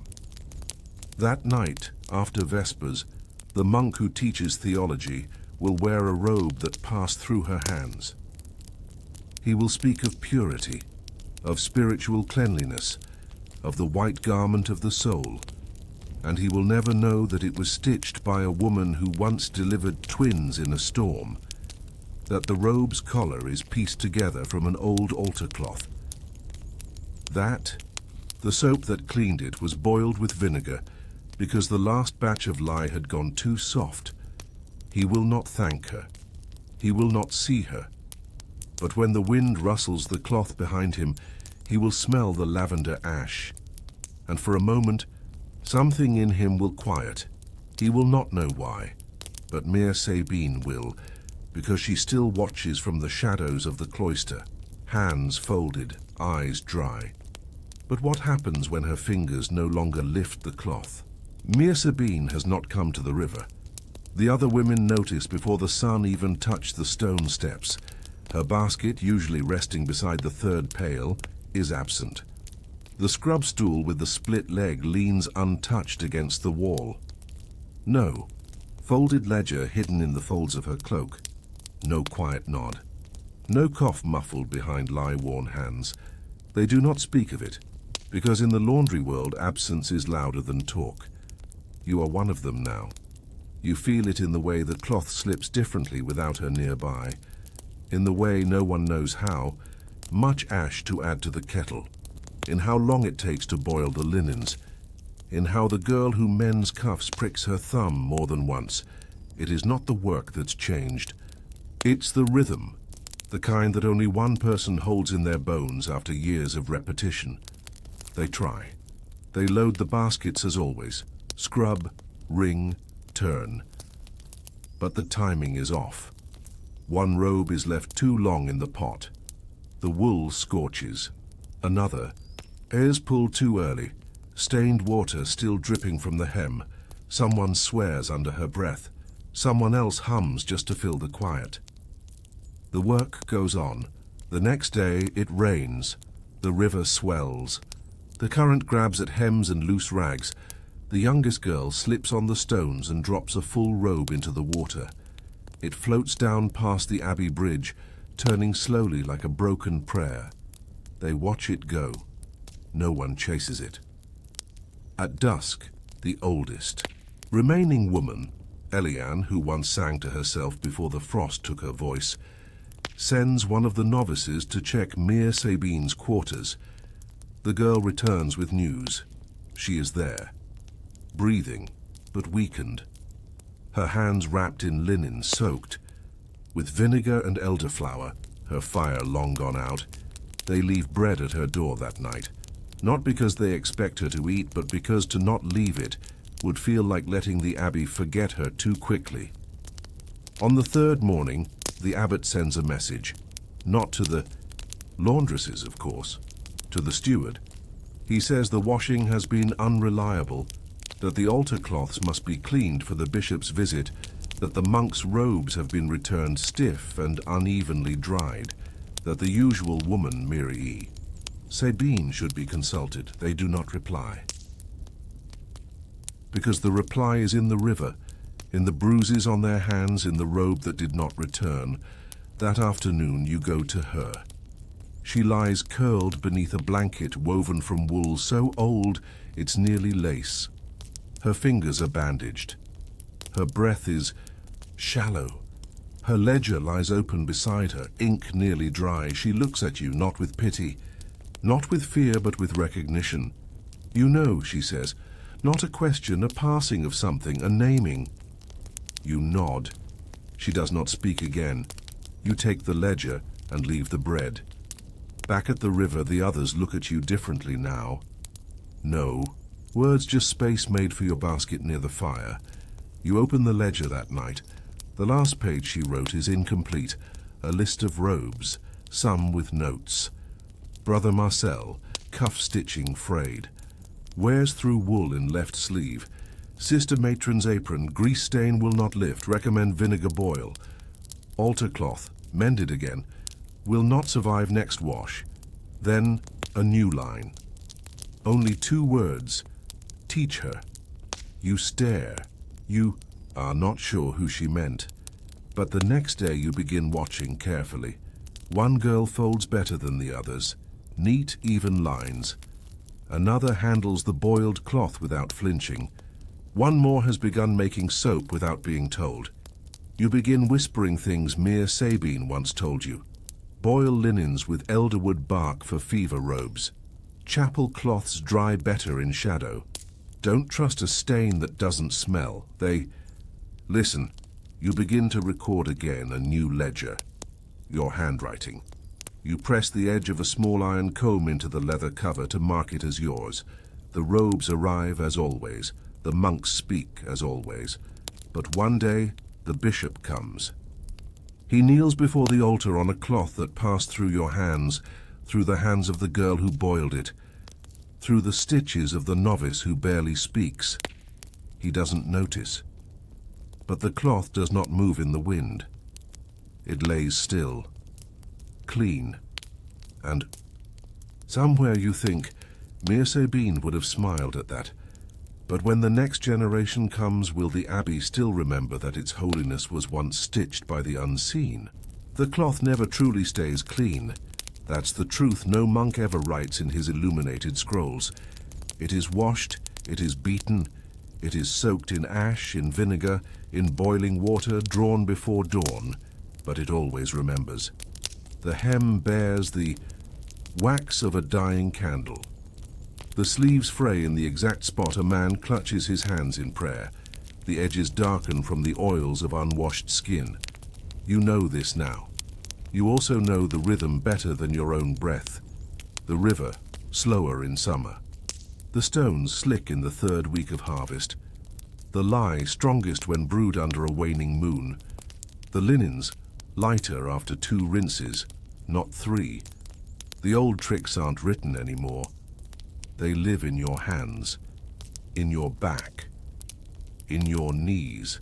When you rise too quickly from the bucket and the world swims, you were not meant to stay this long. You arrived young. Thought you'd scrub cloth a season or 2, save coin, and leave for a cottage near your aunt. But the river stayed. The rhythm stayed. The weight of the abbey's silence stayed. And now your voice is the one girls turn toward when the soap burns or the steam grows too thick. You are not called Mir yet, but you will be. They already whisper it when they think you aren't listening. In the past year, 3 new novices have been sent to you, all younger, all thin-armed and quiet-eyed. Each one folds robes differently. One too sharp, like corners on a scroll. One too soft, creases too forgiving. One refuses to boil her lye long enough. But she watches and learns. You keep the ledger now, your own, not Sabine's, though hers remains in a cloth bundle tucked behind the oldest beam of the wash-house, where no rat or monk will find it. It feels warm still somehow each time you lift it, as if the river left some breath inside. One day in late autumn, the bishop returns. He comes once each year. You never see his face, but his robes arrive early, folded in red linen. Delivered, with a message, by hand only. Use no iron. You laugh softly at the note. The cloth is too fine to press. You and the girls open the bundle on the wide folding bench. The robes are immaculate. Rich wool, the trim sewn with golden thread, so fine it bends like hair, but then you see it a stain tiny, the size of a thumbprint, faint. But there, wine perhaps, or candle wax, or blood. It's on the inner hem, near the ankle, where it would not be seen, where no one but a laundress would look. The youngest girl points. Should we tell them? You shake your head. You dip the hem in vinegar and ash. Rub gently with bone. You do not boil it. Gold does not forgive heat. You work it with silence. It fades. Not fully, but enough. Then you stitch the edge ever so slightly, so the mark will never reach the altar again. That night, you write in your ledger, bishop's robe, inner hem, right? Possible wine or blood. Resolved. It will not be read. It was never meant to be. The cloth is returned. The bishop arrives. The robe is worn. And during the sermon, you glimpse the hem as he walks. Past the nave, still whole, still unstained, still seen by no one but you. Weeks pass. One girl falls ill. The older one leaves for a convent. Only the younger remains. You do not say it aloud, but you begin testing her. You leave a robe out of rotation. See if she notices. She does. You miss a stitch on a towel. She finds it. You hand her the bishop's old robe and say nothing. She checks the hem. Later that night, you open the ledger and write only, "She knows." Years pass, the abbey changes, the abbot dies. A new one is appointed. The monks chant with different rhythm. A new boy at the bell tower mistimes the call for none twice in 1 week. The cloth keeps coming. So do the stains. You no longer carry the buckets alone. You instruct. You sort. You write. You rarely kneel by the river now. But sometimes in the final light of day, when the fire has dimmed and the baskets are stacked and the water is still, you walk to the riverbank alone. You place your hand on the stone. Feel the cold. And remember the sound of Sabine's voice saying nothing at all. The river speaks instead. Washing, washing, washing. Not to erase, but to remember. Because some cloths are never truly clean and some lives are never truly seen, but the abbey still breathes, because someone stayed long enough to hold the thread. He lived on the roof, not permanently, not like a bird or a thief, or the shadowy monks some claimed. Never touched earth, but often enough that the townsfolk stopped noticing him. His silhouette became part of the skyline, just above the old stone belfry crouched near the bell, a narrow figure with a sloped back and a small bundle of tools. His name was Henrik. No last name recorded, no family listed in the town rolls. Just Henrik, weatherman, abbey retainer, rope climber. You would not think him important. He never spoke at council. He owned no land. He had no stall in the market. His shoes were patched too many times. His hair was always wind-beaten and uneven, as if trimmed by guesswork rather than shears.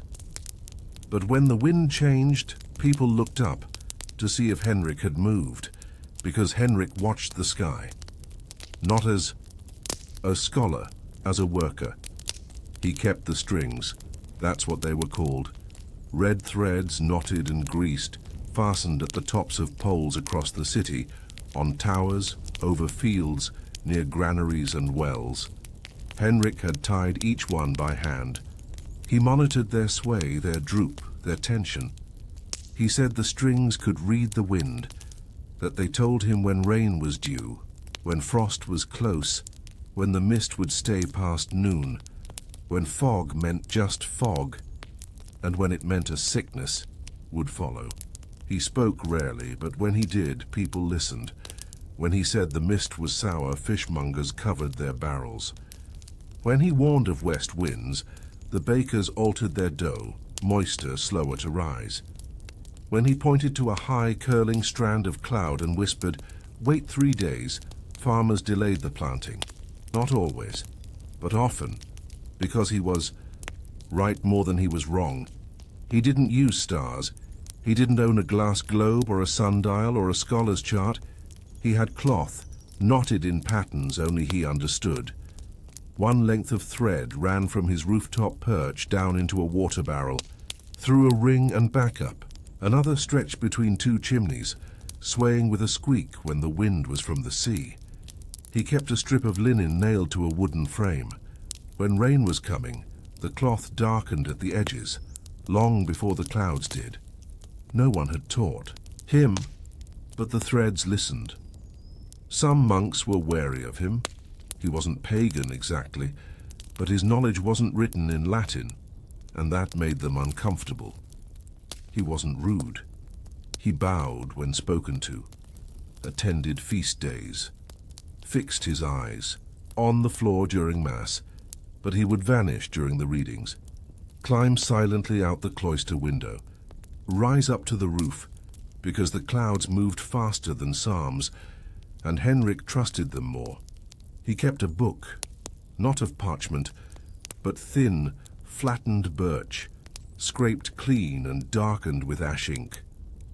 Each day he'd mark a symbol, weather, wind, smell, texture of the river, a drawing of how far the chickens wandered, whether the baker's fire smoked white or blue, whether the leaves on the western wall curled inward or outward. No one read it but him. But one winter the bishop arrived.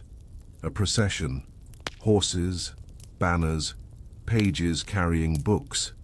He intended to stay 3 days. Henrik looked at the sky. 3 days.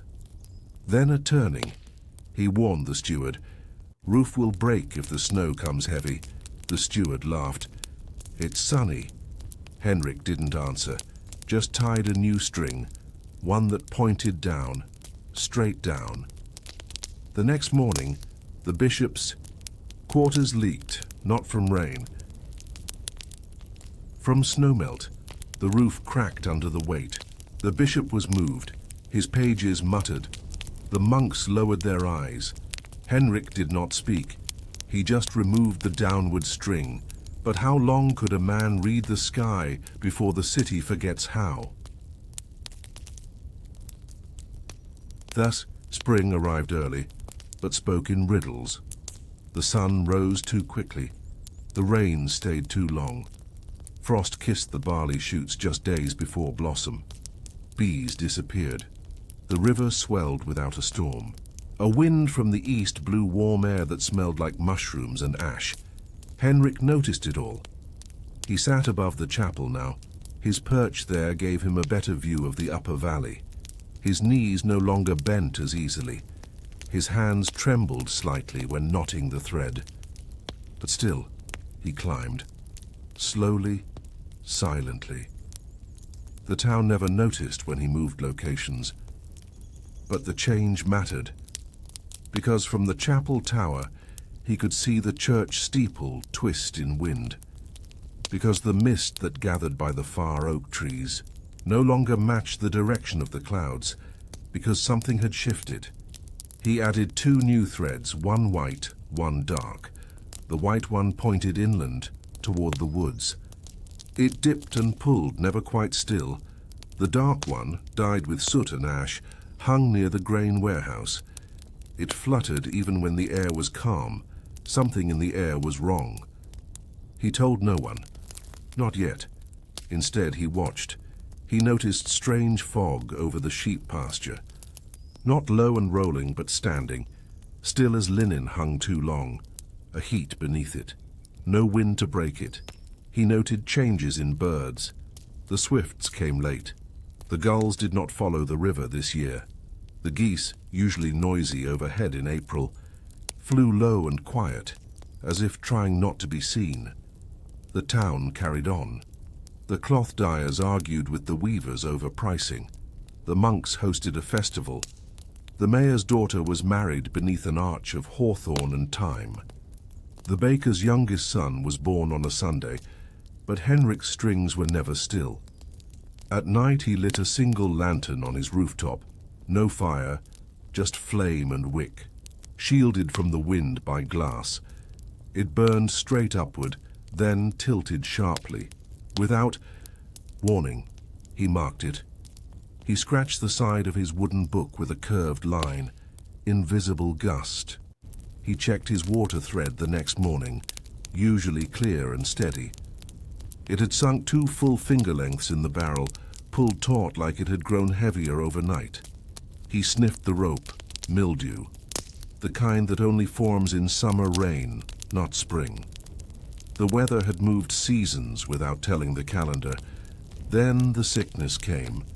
It began on the west edge of town. A pig farmer's wife. Fever, bleeding gums. Blisters, the monks whispered. The apothecary claimed it was bad rye. The townsfolk blamed rats. Some blamed travelers. Others, sin. Henrik said nothing, but he knew what the wind had said before it came, that it was turning in ways the trees could no longer translate. He pulled the red strings down. All of them. He tied a single one. Grey, soot darkened and dipped in ash, and hung it from the top of the chapel tower. It didn't move. No flutter. No ripple. Just stillness.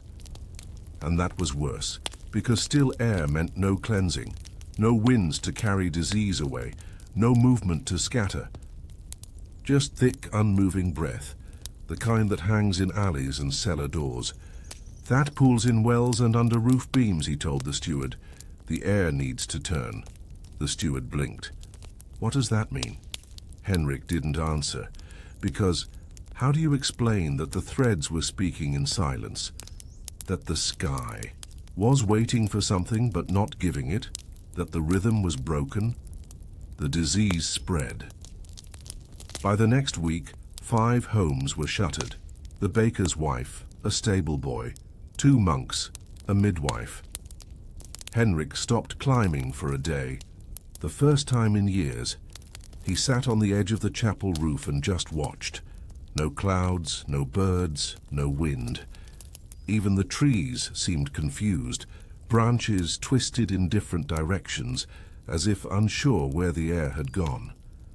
That night, Henrik lit his lantern, let it burn on the ledge, but this time he didn't shield it, and the flame didn't move, not even once. The air had stopped breathing. But how do you warn a town that the sky has gone quiet? Henrik began writing with charcoal. Ink was too slow. His old wooden notebook, thick with years of weather signs and scribbled wind shapes, was filled. The pages smelled of ash and damp wool, the edges curled from time and heat. Now, on scraps of board and frayed cloth, he scratched words without punctuation, just lists and lines stacked like desperate prayers. No birds, 3rd day. Ash rope unmoved, evening bell hour. Soot fog by tannery. Do not burn refuse. Water. Thread slack, air heavy.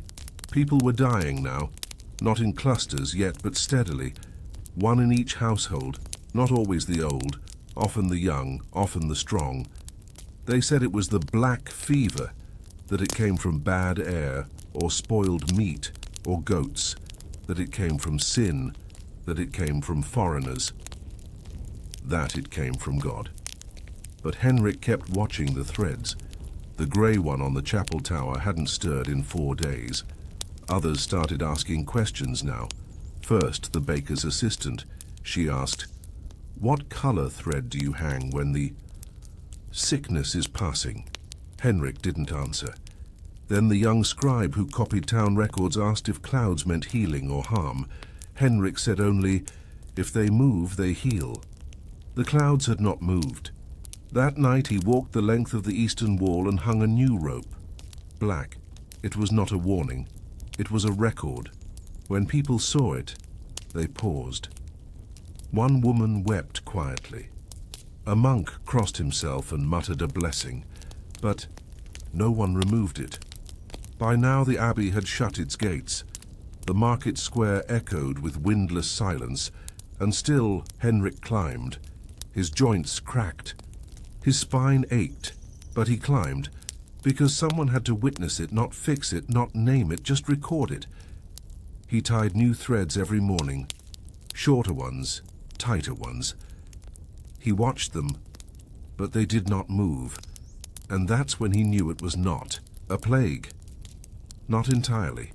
It was something deeper, a moment when the world paused, when the air had forgotten how to carry breath.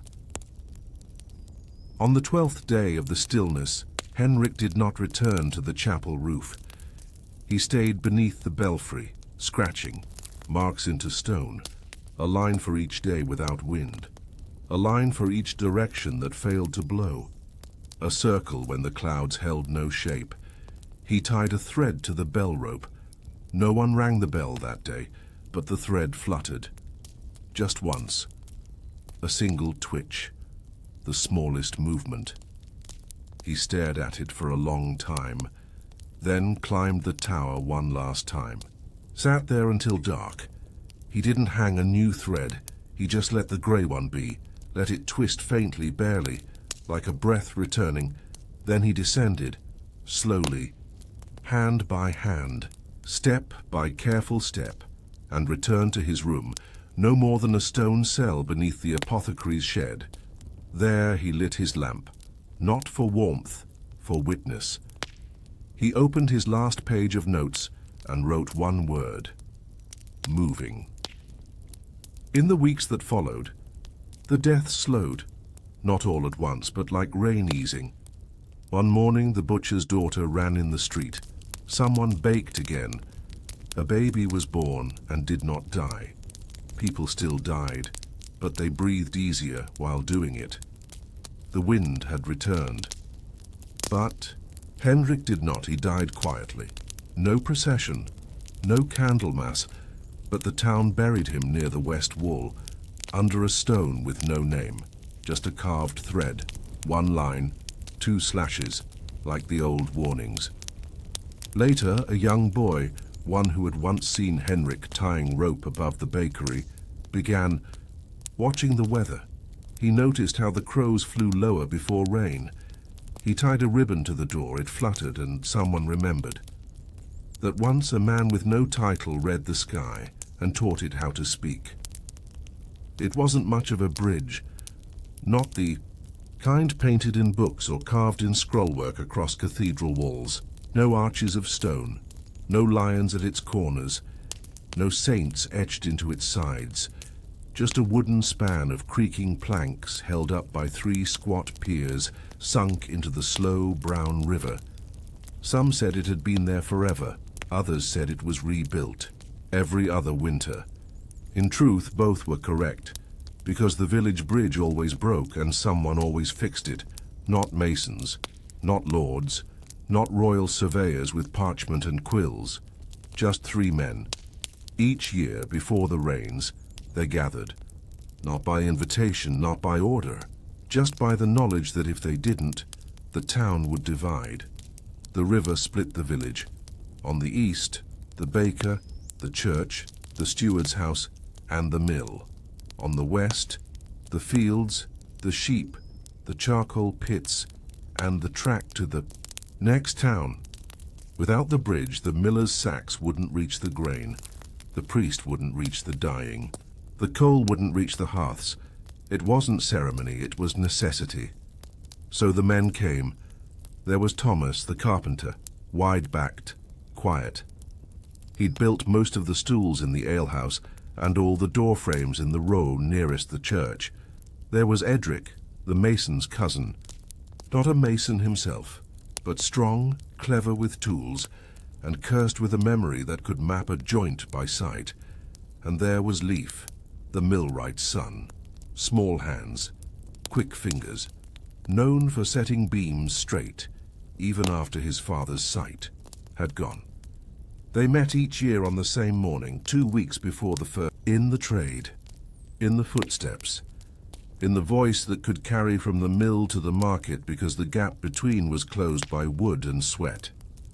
Edric found a wasp's nest in the beam, burned out carefully.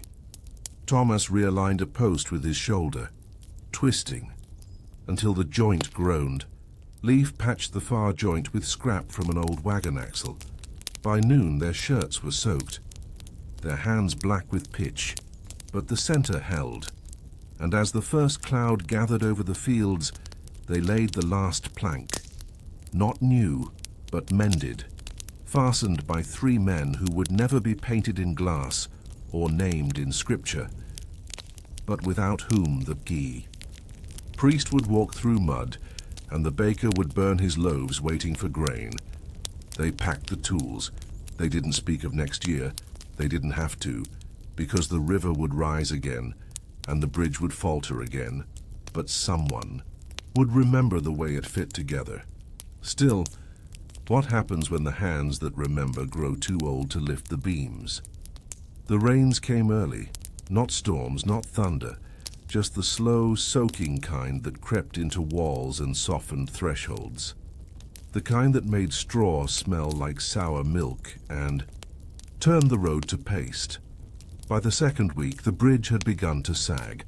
Not dangerously, not yet, but just enough that people noticed. The older women stepped more carefully. Cartwheels left deeper impressions. A mule refused to cross at all, and the stable boy had to slap it blindfolded. It moved, but the fear lingered, and the men who built it, Thomas, Edric, and Leif, knew it too. They watched the center beam with every crossing, a quiet groan, a soft buckle, Nothing dramatic, just the kind of strain that meant the wood remembered. Thomas sat by the West End one afternoon, chewing dry bread, watching people cross. He didn't say much, but his fingers ran slow lines along the grain of the guardrail. Leaf walked the whole span each morning, listening, not to voices, but to the sound of footsteps. Heavy ones meant the plank was dry. Hollow meant softening. Sharp echoes meant the nails were loosening. Edric began bringing extra wedges in his pockets, slipping them under trouble spots without telling anyone. Not out of pride, out of habit. But then came the cold, a late frost, enough to make the ropes brittle, enough to shrink the joints. The bridge moaned louder now, and one morning after a team of oxen passed over, the center plank split. Not catastrophically, just one board, cracked through. No one fell, no one screamed, but the village stopped crossing, just like that. Children were pulled back. The baker's apprentice turned around with a sack of barley. The priest said a brief prayer and stepped away. The bridge was quiet, which meant it was time again. But something had changed. Thomas didn't rise with the sun. His back had stiffened. Too many winters bent over carts. His hands shook when lifting the mallet. He stood at the edge, looking across the planks like a man staring into a time he could no longer reach. Edric, too, was slower now. His knees clicked with every step. He climbed down to the riverbank, tried to lift one end of a support beam and dropped it. Twice. Only Leif still moved freely. But even he wasn't the same. His shoulder had been injured the month before. A thrown yoke, a slip in the stable. He rotated it now, wincing quietly. They gathered by the bridge all the same. Because what else could they do? They did what they always did. Checked the beam, replaced the plank, realigned the center post. But it took longer. It groaned more, and when it was done, they stood in the rain, breathing hard, unsure if it would hold the season. And that was when the boy stepped forward, no older than 16, a cooper's son, barefoot with a crooked grin and pitch under his nails. "Did you wedge the side braces?" he asked. The men looked up. He nodded toward the far end. "I saw the corner sag yesterday. You can shim it with cartwood, like Dar. Does the barrels?" Thomas blinked. Leif tilted his head. Edric smiled. The boy helped for the rest of the day. He fetched rope, held nails between his teeth, aligned braces with a hand steadier than they'd expected, said little but watched everything. The next week another boy came, then a girl, daughter of the farrier, brought nails she'd forged herself. The bridge no longer belonged to 3 men. It belonged to the memory of what they'd built. By midsummer, the bridge was fine. The grain crossed, the prayers resumed. The oxen walked without resistance, but Thomas no longer visited the site. He stayed in the chair behind the blacksmith's shed, a blanket on his lap, listening to the river, but no longer lifting its wood. Edric began carving small pieces of oak, miniature, joints, crossbeams. He gave them to the children who came to help. Leif started the ledger, a real one, a written record. He listed repairs, names, wood types, knots that held longest. He included a drawing of the best rope twist for soft grain, and which planks to check first after a frost. He didn't write it for himself. He wrote it for whoever came next, because the river would not rest, and neither would the weight of the people who crossed it. But what happens when the town builds stone bridges, and no one remembers the feel of wood beneath their soles? The stone came without warning. A notice was posted in the square. A mason's crew, funded by the town council, will construct a permanent bridge at the river crossing. Construction begins after harvest. Permanent. That was the word. Not stronger, not better, just and final. The villagers read it twice, some aloud, some under their breath. Others just stood beside it, as though listening for the sound of the river reacting, but the river never spoke. Leif stood in front of the notice, longer than the rest. He said nothing, just folded the corner back against the post and walked away. That evening, in the flickering light of the smithy, he turned the pages of the ledger, his ledger, the one with the repairs, the names, the knots, the tools that worked and the tricks that failed, the one the baker's son had asked to borrow, the one the blacksmith's niece had copied into her own book. It was full now. He placed it into a wooden box, wrapped it in cloth, and tied it shut. He didn't plan to carry it with him, just to preserve it. The rains came, as they always did. One last cycle. The old bridge groaned, softened, strained. No one asked if it would be repaired. No one said it aloud. But the village knew. This was the last time. The last time the three would walk the span. The last time Leif would tie a rope through his belt and lower himself into the shallow muck under the middle beam. The last time Thomas would sit on the stump at the bridgehead, running his fingers along the edge of the grain, like reading lines in a book only he could see. Edric didn't speak much anymore, but he came.